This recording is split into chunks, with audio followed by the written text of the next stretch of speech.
ಮುಖ್ಯವಾಗಿದೆ. Okay, now turn your Bible to Gospel according to Matthew 26th chapter. We'll read verse 26 to 28. ನಾವು ನೋಡ್ಕೊಳ್ಳೋಣ ಮತ್ತಾಯ 26ನೇ ಅಧ್ಯಾಯ 26ನೇ ವಾಕ್ಯದಿಂದ 28ನೇ ವಾಕ್ಯದವರೆಗೆ. We'll listen in Kannada. ಕನ್ನಡದಲ್ಲಿ ಕೇಳ್ಕೊಳ್ಳೋಣ.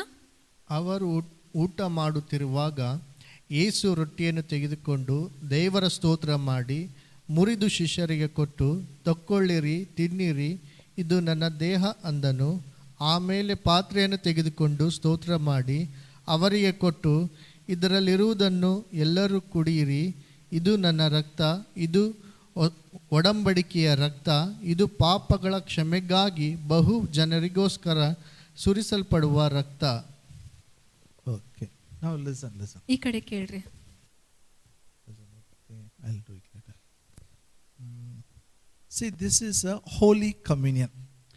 ಇದು ಪರಿಶುದ್ಧವಾದ ಕರ್ತನ ಮೇಜು. Amen. This is started by Jesus himself. ಈ ಕಾರ್ಯವು ಯೇಸು ಕ್ರಿಸ್ತನಿಂದಲೇ ಪ್ರಾರಂಭವಾಯಿತು. I told you we have only two rituals in Christianity. ನಾನು ಹೇಳಿದ್ದೆ ಕ್ರೈಸ್ತತ್ವದಲ್ಲಿ 2 ಸಂಪ್ರದಾಯಗಳಿವೆ ಅಷ್ಟೇ. One is water baptism. ಮೊದಲನೇದು ನೀರಿನ ದೀಕ್ಷಾಸ್ನಾನ. That we do it after salvation. ನೀರಿನ ದೀಕ್ಷಾಸ್ನಾನವನ್ನು ರಕ್ಷಣೆ ಆದ್ಮೇಲೆ ಮಾಡ್ತೇವೆ. Second one is this holy communion. ಎರಡನೇ ಕಾರ್ಯ ಪರಿಶುದ್ಧವಾಗಿರುವ ಕರ್ತನ ಮೇಜು. Initiated by Jesus and we continued. He said, do it in remembrance of me. ಯೇಸು ಕ್ರಿಸ್ತನೇ ಇದನ್ನು ಶುರು ಮಾಡಿದನು. ನಾವು ಆತನು ಹೇಳ್ತಾನೆ, ನನ್ನ ನೆನಪು ಮಾಡಿಕೊಳ್ಳುವುದಕ್ಕೋಸ್ಕರ ಇದನ್ನು ಮಾಡ್ತಾ ಇರಿ. If we don't understand this holy communion, we will come very fearfully with lot of reverence. We will take it as if we are taking some prasadam. ಈ ಪರಿಶುದ್ಧವಾಗಿರುವ ಕರ್ತನ ಮೇಜನ್ನು ಅರ್ಥ ಮಾಡ್ಕೊಳ್ಳಿಲ್ಲ ಅಂದ್ರೆ ನಾವು ಭಯದಿಂದ ಮತ್ತೆ ಹಾಗೆ ದೀನತೆಯಿಂದ ಬರ್ತೇವೆ. ಏನಂದ್ರೆ ಇದು ಒಂದು ಪ್ರಸಾದ ಇದೆ, ಪ್ರಸಾದ ತಗೊಳ್ಳುವ ಹಾಗೆ ತಗೊಳ್ತೇವೆ. Some people when I give they touch and they pray also. ನಾನು ಕೆಲವೊಂದ್ಸಲ ಜನರಿಗೆ ಕೊಟ್ಟಾಗ ಅವ್ರು ಹೀಗೆ ಮಾಡ್ತಾರೆ, ಪ್ರಾರ್ಥನೆ ಮಾಡ್ತಾರೆ. They do like this, they do like this. All these things happens because they don't understand what it is. ಆ ರೊಟ್ಟಿಯನ್ನು ಕೊಟ್ಟಾಗ, ಆ ಗ್ಲಾಸ್ ಅನ್ನು ಕೊಟ್ಟಾಗ ಅವ್ರು ಹೀಗೆ ಮಾಡ್ತಾರೆ. ಏನ್ ಮಾಡ್ಬೇಕು ಅಂತ ಗೊತ್ತಿಲ್ಲ ಅದಕ್ಕಾಗಿ. Hallelujah. That is not prasadam. That is a sign of a covenant. ಅದು ಪ್ರಸಾದ ಅಲ್ಲ, ಅದು ಒಡಂಬಡಿಕೆಯ ಒಂದು ಚಿಹ್ನೆ ಆಗಿದೆ, ಸೂಚನೆ ಆಗಿದೆ. The covenant is God's idea. ನೋಡ್ರಿ, ಒಡಂಬಡಿಕೆಯು ದೇವರ ಆಲೋಚನೆ. He had a covenant with Adam, Noah, Abraham, so many people. ದೇವರು ಆದಾಮನೊಟ್ಟಿಗೆ, ಅಬ್ರಹಾಮನೊಟ್ಟಿಗೆ, ನೋಹನೊಟ್ಟಿಗೆ ಆತನು ಒಡಂಬಡಿಕೆ ಮಾಡಿದ. People also will make covenant with each other. ಮತ್ತು ಜನರು ಕೂಡ ಒಬ್ಬರೊಬ್ಬರೊಟ್ಟಿಗೆ ಒಡಂಬಡಿಕೆ They ಮಾಡ್ತಾರೆ. will send one representative, one group, another representative from another group. ಒಂದು ಗುಂಪಿನಿಂದ ಒಬ್ಬ ವ್ಯಕ್ತಿಯನ್ನು ಕಳಿಸ್ತಾರೆ, ಇನ್ನೊಂದು ಗುಂಪಿನಿಂದ ಇನ್ನೊಬ್ಬರನ್ನು They ಕಳಿಸ್ತಾರೆ. will make promises. ಅವರು ನಡುವೆ ನಿಂತು ವಾಗ್ದಾನಗಳನ್ನು ಮಾಡ್ತಾರೆ. Means I will take care of you, you will take care of me, all those things. ಅದು ಹೇಗಂದ್ರೆ ಒಂದು ಒಪ್ಪಂದ ಮಾಡಿದ ಹಾಗೆ, ನಾನ್ ನಿಮಗ್ ನೋಡ್ಕೊಳ್ತೀನಿ, ನೀವು ನನಗ್ ನೋಡ್ಕೊಳ್ಬೇಕು. After that covenant is made, they will all eat together. ಒಡಂಬಡಿಕೆ ಮಾಡಿದಾದ್ಮೇಲೆ ಅವ್ರು ಎಲ್ಲರೂ ಸೇರಿ ಜೊತೆಯಲ್ಲಿ ತಿಂತಾ ಇದ್ರು. Covenant meal. There are so many references in the Bible. Covenant meal is there. ಅದಕ್ಕೆ ಒಡಂಬಡಿಕೆಯ ಊಟ ಅಂತ ಕರೀತಾರೆ. ಬೈಬಲ್ ಅಲ್ಲಿ ಎಷ್ಟೊಂದು ವಾಕ್ಯಗಳಿವೆ. So this holy communion comes from the concept of covenant meal. ಈ ಪರಿಶುದ್ಧವಾಗಿರುವ ಕರ್ತನ ಮೇಜು ಆ ಒಡಂಬಡಿಕೆಯ ಊಟಕ್ಕೆ ಸೂಚನೆ ಆಗಿದೆ. So one representative should go from one group. ಅದಕ್ಕಾಗಿ ನಾವು ನೋಡ್ತೇವೆ, ಒಡಂಬಡಿಕೆಯಲ್ಲಿ ಒಂದು ಗುಂಪಿನಿಂದ ಒಬ್ಬ ಪ್ರತಿನಿಧಿ, ಒಬ್ಬ ವ್ಯಕ್ತಿ ಹೋಗ್ಬೇಕು. From the whole human or mankind, God was not getting one person to make a covenant. Person was not worthy to make a covenant. ಇಡೀ ಮಾನವ ಕುಲಕ್ಕೆ ಪ್ರತಿನಿಧಿಯಾಗಿ ದೇವರಿಗೆ ಒಬ್ಬ ಮನುಷ್ಯನು ಕೂಡ ಸಿಗ್ಲಿಲ್ಲ ಅವರೊಟ್ಟಿಗೆ ಒಡಂಬಡಿಕೆ ಮಾಡಬೇಕು ಅಂದ್ರೆ. Jesus came to this world as a man. ಒಬ್ಬ ಮನುಷ್ಯನು ಸಿಗದಿದ್ದ ಕಾರಣ ಯೇಸು ಕ್ರಿಸ್ತನು ಮನುಷ್ಯನ ಹಾಗೆ ಈ ಭೂಮಿಗೆ ಬಂದನು. Jesus died on the cross. ಯೇಸು ಸ್ವಾಮಿ ಶಿಲುಬೆ ಮೇಲೆ ಸತ್ತನು. As my representative. ನನ್ನ ಪ್ರತಿನಿಧಿಯಾಗಿ. As your representative. ನಿಮ್ಮ ಪ್ರತಿನಿಧಿಯಾಗಿ. As a man he made a covenant with God. ಮನುಷ್ಯನಾಗಿ ದೇವರೊಟ್ಟಿಗೆ ಒಡಂಬಡಿಕೆಯನ್ನು ಮಾಡಿದ. That is why this is new covenant. ಅದಕ್ಕಾಗಿಯೇ ಈ ಒಡಂಬಡಿಕೆ ಹೊಸ ಒಡಂಬಡಿಕೆ ಆಗಿದೆ. This is a blood covenant. ಅದಕ್ಕಾಗಿಯೇ ಇದು ರಕ್ತದ ಒಡಂಬಡಿಕೆ ಆಗಿದೆ. The blood of Jesus was shed. ಯೇಸುವಿನ ರಕ್ತ ಸುರಿಸಲ್ಪಟ್ಟಿತು. And there are so many promises written in the Bible for us from the cross of Calvary. ಆ ಕಲ್ವಾರಿ ಶಿಲುಬೆಯಿಂದ ನಮಗಾಗಿ ಅನೇಕ ಎಷ್ಟೊಂದು ವಾಗ್ದಾನಗಳು ಬರೆಯಲ್ಪಟ್ಟಿದೆ ಬೈಬಲ್ ಅಲ್ಲಿ. And all these promises are ours now. ಈ ಎಲ್ಲ ವಾಗ್ದಾನಗಳು ನಮ್ಮದಾಗಿವೆ. Now I am teaching how to apply this new covenant principle in our day-to-day life. ನಾನಿವಾಗ ಏನ್ ಕಲ್ಸ್ಕೊಡ್ತಾ ಇದ್ದೇನೆಂದ್ರೆ, ಹೊಸ ಒಡಂಬಡಿಕೆ ಇದೆ, ಹೊಸ ಒಡಂಬಡಿಕೆಯಿಂದ ಬರುವಂತ ವಿಷಯಗಳಿವೆ. ಆ ನಿಯಮಗಳನ್ನು ನಮ್ಮ ಜೀವನದಲ್ಲಿ ಹೇಗೆ ನಾವು ಅಳವಡಿಸ್ಕೊಂಡು ಹೋಗ್ಬೇಕು, ಅಭ್ಯಾಸ ಹೇಗ್ ಮಾಡ್ಬೇಕು. Hallelujah. Listen to me. ಕೇಳ್ರಿ. When covenant partner is in need, another covenant partner will come and help. ಒಡಂಬಡಿಕೆಯಲ್ಲಿ ಆ ಒಪ್ಪಂದದಲ್ಲಿ ಒಬ್ರು ಭಾಗಿದಾರರಾಗಿರ್ತಾರಲ್ಲ, ಆ ಭಾಗಿದಾರರಿಗೆ ಏನಾದ್ರೂ ಬೇಡಿಕೆ ಇದ್ರೆ, ಕೊರತೆ ಇದ್ರೆ, ಅವಶ್ಯಕತೆ ಇದ್ರೆ ಇನ್ನೊಬ್ಬ ಭಾಗಿದಾರನು ಅಲ್ಲಿ ಬಂದು ಸಹಾಯ ಮಾಡಬೇಕು. One person is weak, the strong person will help. ಒಬ್ಬನು ಬಲಹೀನನಾಗಿದ್ರೆ ಅಲ್ಲಿ ಬಲಿಷ್ಠನು ಬಂದು ಸಹಾಯ ಮಾಡಬೇಕು. If one person is poor, rich person will help. ಆ ಒಡಂಬಡಿಕೆಯಲ್ಲಿ ಒಬ್ಬನು ಬಡವನಾಗಿದ್ರೆ ಶ್ರೀಮಂತನು ಸಹಾಯ Now ಮಾಡಬೇಕು. you have a covenant partner. ನಿಮಗೂ ಕೂಡ ಒಬ್ಬ ಒಡಂಬಡಿಕೆಯ ಭಾಗಿದಾರನಿದ್ದಾನೆ. So whenever you are in need, he comes to your help. ನಿಮ್ಗೆ ಯಾವಾಗ ಬೇಡಿಕೆ ಇದೆಯೋ ಆತನು ಸಹಾಯ ಮಾಡುವುದಕ್ಕಾಗಿ ಬರ್ತಾನೆ. Hallelujah. Hallelujah. So I took from the story of lifestyle of Apostle Paul. ನಾನು ಅದಕ್ಕೆ ಅಪೊಸ್ತಲನ ಪೌಲನ ಜೀವನವನ್ನು ತಗೊಂಡೆ. One promise we always said, where God told him, my grace is sufficient for you, my strength makes you perfect in your weakness. ನಾವು ನೋಡಿದ್ವಿ ಏನಂದ್ರೆ, ಒಂದು ವಾಗ್ದಾನ ಆತನು ಕರ್ತನು ಹೇಳ್ತಾನೆ ಪೌಲನಿಗೆ, ನನ್ನ ಕೃಪೆಯು ನಿನಗಾಗಿ ಸಾಕು, ಬಲಹೀನತೆಯಲ್ಲಿ ಪೂರ್ಣ ಸಾಧಕವಾಗಿದೆ. Say in English, my God's grace is sufficient for me, his strength makes me perfect in my weakness.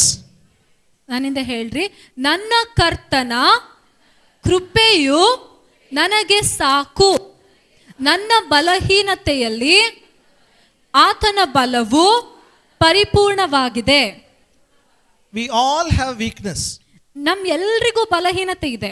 Many times the task which God gives, we don't do it, we use our weakness as an excuse. ಬಹಳ ಸಮಯ ಏನಾಗ್ತದೆ ಅಂದ್ರೆ, ದೇವ್ರು ನಮಗೆ ಕೆಲಸ ಕೊಟ್ಟಿರ್ತಾರೆ, ಆ ಕೆಲಸ ನಾವು ಮಾಡಲ್ಲ. ಯಾಕಂದ್ರೆ ನನಗದು ಬರಲ್ಲ, ನಾನು ಬಲಹೀನ ಅಂತ ಒಂದು ನೆವ ಕೊಡ್ತೇವೆ. ನನ್ನ ಕೈಯಿಂದ ಆಗಲ್ಲಪ್ಪ, we tell it is not possible. ನನ್ನ ಕೈಯಿಂದ ಆಗಲ್ಲ, ಅದಕ್ಕೆ ಮಾಡಲ್ಲ. You should not talk weakness. ನಮ್ ಬಲಹೀನತೆಗಳನ್ನೇ ಮಾತನಾಡಬಾರ್ದು. Say don't talk weakness. ಪಕ್ಕದವ್ರಿಗೆ ಹೇಳ್ರಿ, ಬಲಹೀನತೆಗಳನ್ನ ಮಾತಾಡಬೇಡ್ರಿ. When you come to the place you cannot, your covenant partner is in action. ನೀವು ನಿಮ್ ಕೈಯಿಂದ ಆಗಂತ ಸ್ಥಿತಿಗೆ ಬಂದಾಗ ನಿಮ್ಮ ಒಡಂಬಡಿಕೆಯ ಸಾಥಿ ಯಾರಾಗಿದ್ದಾನಲ್ಲ ನಿನಗೆ ಸಹಾಯಕ್ಕಾಗಿ ಬರ್ತಾನೆ. My grace is sufficient for you, my strength will make you perfect in your weakness. ನಿನ್ನ ಒಡಂಬಡಿಕೆಯ ಸಾಥಿ ಹೇಳ್ತಾನೇನಂದ್ರೆ, ನನ್ನ ಕೃಪೆಯು ನಿನಗೆ ಸಾಕು, ಬಲಹೀನತೆಯಲ್ಲಿ ಬಲವಾಗಿದೆ. So wherever you feel weak, there you will see covenant partners will power working. ನಿಮ್ಗೆ ಎಲ್ಲೆಲ್ಲಿ ಬಲಹೀನತೆ ಕೈಯಿಂದ ಆಗಲ್ಲ ಅಂತ ಅನಿಸ್ತದೋ ಅವಾಗ ನಿಮ್ಮ ಒಡಂಬಡಿಕೆಯ ಸಾಥಿ ಯಾರಾಗಿದ್ದಾನೋ ನಿಮಗಾಗಿ ಬರ್ತಾನೆ, ನಿಮ್ಗೆ ಸಹಾಯ ಮಾಡ್ತಾನೆ. Hallelujah. Hallelujah. So I told you that scripture, people say Apostle Paul had a sickness, that is why God told, my grace is sufficient for you, live with the sickness. ಜನರು ಈ ವಾಕ್ಯಕ್ಕೆ ಏನಂತ ಅರ್ಥ ಕೊಡ್ತಾರಂದ್ರೆ, ಅಪೊಸ್ತಲನಾದ ಪೌಲನಿಗೆ ಯಾವುದೋ ರೋಗ ಇತ್ತೇನೋ, ಅದಕ್ಕಾಗಿ ದೇವರು ಆತನಿಗೆ ಹೇಳಿದ್ರು, ರೋಗದೊಟ್ಟಿಗೆ ಜೀವಿಸು, ಅದಕ್ಕಾಗಿ ನನ್ನ ಕೃಪೆ ನಿನಗೆ ಸಾಕು. Because he says thorn in the flesh is given to me. ನನ್ನ ಮಾಂಸದಲ್ಲಿ ಮುಳ್ಳಿದೆ ಅಂತ ಆತನು ಬರ್ದಿದ್ದಾನೆ, ಅದಕ್ಕಾಗಿ. So people interpret it as a sickness. ಜನರು ಅದಕ್ಕೆ ರೋಗ ಅಂತ ಅರ್ಥ ಕೊಟ್ಟಿದ್ದಾರೆ. And we also sometimes assume, sickness will be there. As long as we are in the earth, sickness will be there. We will somehow manage. We will die with the sickness. ನಾವು ಕೂಡ ಎಷ್ಟೊಂದ್ಸಲ ರೋಗ ಇರ್ತದೆ, ಹಾಗೆ ಇರ್ತದೆ, ಹೇಗೋ ಮಾಡಿ ರೋಗದೊಟ್ಟಿಗೆ ಬದುಕಬೇಕು, ಹಾಗೆ ಸಾಯ್ಬೇಕು ಅಂತ ಒಪ್ಕೊಳ್ತೇವೆ. You take medicine, no problem. ನೀವು ಆ ಎಲ್ಲ ಕಾಯಿಲೆಗಳಿಗಾಗಿ ಮಾತ್ರೆ ತಗೊಳ್ರಿ, ಔಷಧಿ ತಗೊಳ್ರಿ. Doctors are good, medicine is good. Doctor ಎಲ್ಲರೂ ಒಳ್ಳೆಯವರು, ಮಾತ್ರೆ ಎಲ್ಲ ಒಳ್ಳೇದು. You have nothing to do with sickness. ಆದ್ರೆ ನಿಮಗೂ ರೋಗಕ್ಕೂ ಯಾವುದೇ ಸಂಬಂಧವಿಲ್ಲ. Health is a new covenant promise. ಆರೋಗ್ಯವು ನಿಮಗಾಗಿ ಇರುವ ಹೊಸ ಒಡಂಬಡಿಕೆಯ Bible ವಾಗ್ದಾನ. says you have been healed by the stripes of Jesus. Bible ಹೇಳ್ತಿದೆ, ಯೇಸುವಿನ ಬಾಸುಂಡೆಗಳಿಂದ ನೀವು ಗುಣವಾಗಿದ್ದೀರಿ. Amen. Amen. Then one more promise we have seen. I can do all things through Christ who strengthens me. ನಾವ್ ಇನ್ನೊಂದು ವಾಗ್ದಾನ ನೋಡ್ಕೊಂಡ್ವಿ, ನನ್ನನ್ನು ಬಲಪಡಿಸುವ ಕ್ರಿಸ್ತನಲ್ಲಿ ಇದ್ದುಕೊಂಡು ನಾನು ಎಲ್ಲವನ್ನು ಮಾಡಲು ಶಕ್ತನಾಗಿದ್ದೇನೆ. Tell in Kannada. ಕನ್ನಡದಲ್ಲಿ ಹೇಳಿ ನನ್ನಿಂದ, ನನ್ನನ್ನು ಬಲಪಡಿಸುವ ಕ್ರಿಸ್ತನಲ್ಲಿ ಇದ್ದುಕೊಂಡು ನಾನು ಎಲ್ಲವನ್ನು ಮಾಡಲು ಶಕ್ತನಾಗಿದ್ದೇನೆ. Very powerful promise. ಬಹಳ ಬಲವಾಗಿರುವ ವಾಗ್ದಾನ. Again, this is also not correctly interpreted. ಈ ವಾಗ್ದಾನ ಕೂಡ ಬಹಳ ಜನರು ತಪ್ಪಾಗಿ ಅರ್ಥ ಕೊಟ್ಟಿದ್ದಾರೆ. They said, Paul, poor brother, poor man. Sometimes he had a food, sometimes no food. ಜನರು ಏನಂತ ಅರ್ಥ ಕೊಟ್ರು, ತಪ್ಪರ್ಥ ಏನ್ ಕೊಟ್ರು ಅಂದ್ರೆ, ಪೌಲನು ಬಡವನಾಗಿದ್ದ ಸಹೋದರನೇ, ಅದಕ್ಕೆ ಸ್ವಲ್ಪ ಸಮಯ ಊಟ ಸಿಕ್ತು, ಇನ್ನೊಂದ್ಸಲ ಊಟ ಸಿಕ್ತಿರ್ಲಿಲ್ಲ, ಅದಕ್ಕೆ ಶಕ್ತಿ ಬೇಕಾಗಿತ್ತು. So we also sometimes will have food, sometimes will not have food. ನಾವ್ ಅನ್ಕೊಳ್ತೇವೆ ನಮಗೂ ಕೂಡ ಕೆಲವು ಸಮಯ ಊಟ ಇರ್ತದೆ, ಕೆಲವು ಸಮಯ ಊಟ ಇರಲ್ಲ. So we should tell, I can do all things through Christ who strengthens me. ಊಟ ಇಲ್ಲದ ಸಮಯದಲ್ಲಿಯೂ ನನ್ನನ್ನು ಬಲಪಡಿಸುವ ಕ್ರಿಸ್ತನಲ್ಲಿ ಇದ್ದುಕೊಂಡು ಎಲ್ಲಾ ಮಾಡ್ತೇನೆ ಅಂತ ಹೇಳ್ಬೇಕು. It is not sometimes, some people advise me when I came for full-time ministry, bandi aaytu. Sometimes you'll have food, sometimes food will not be there. You have to drink water and sleep.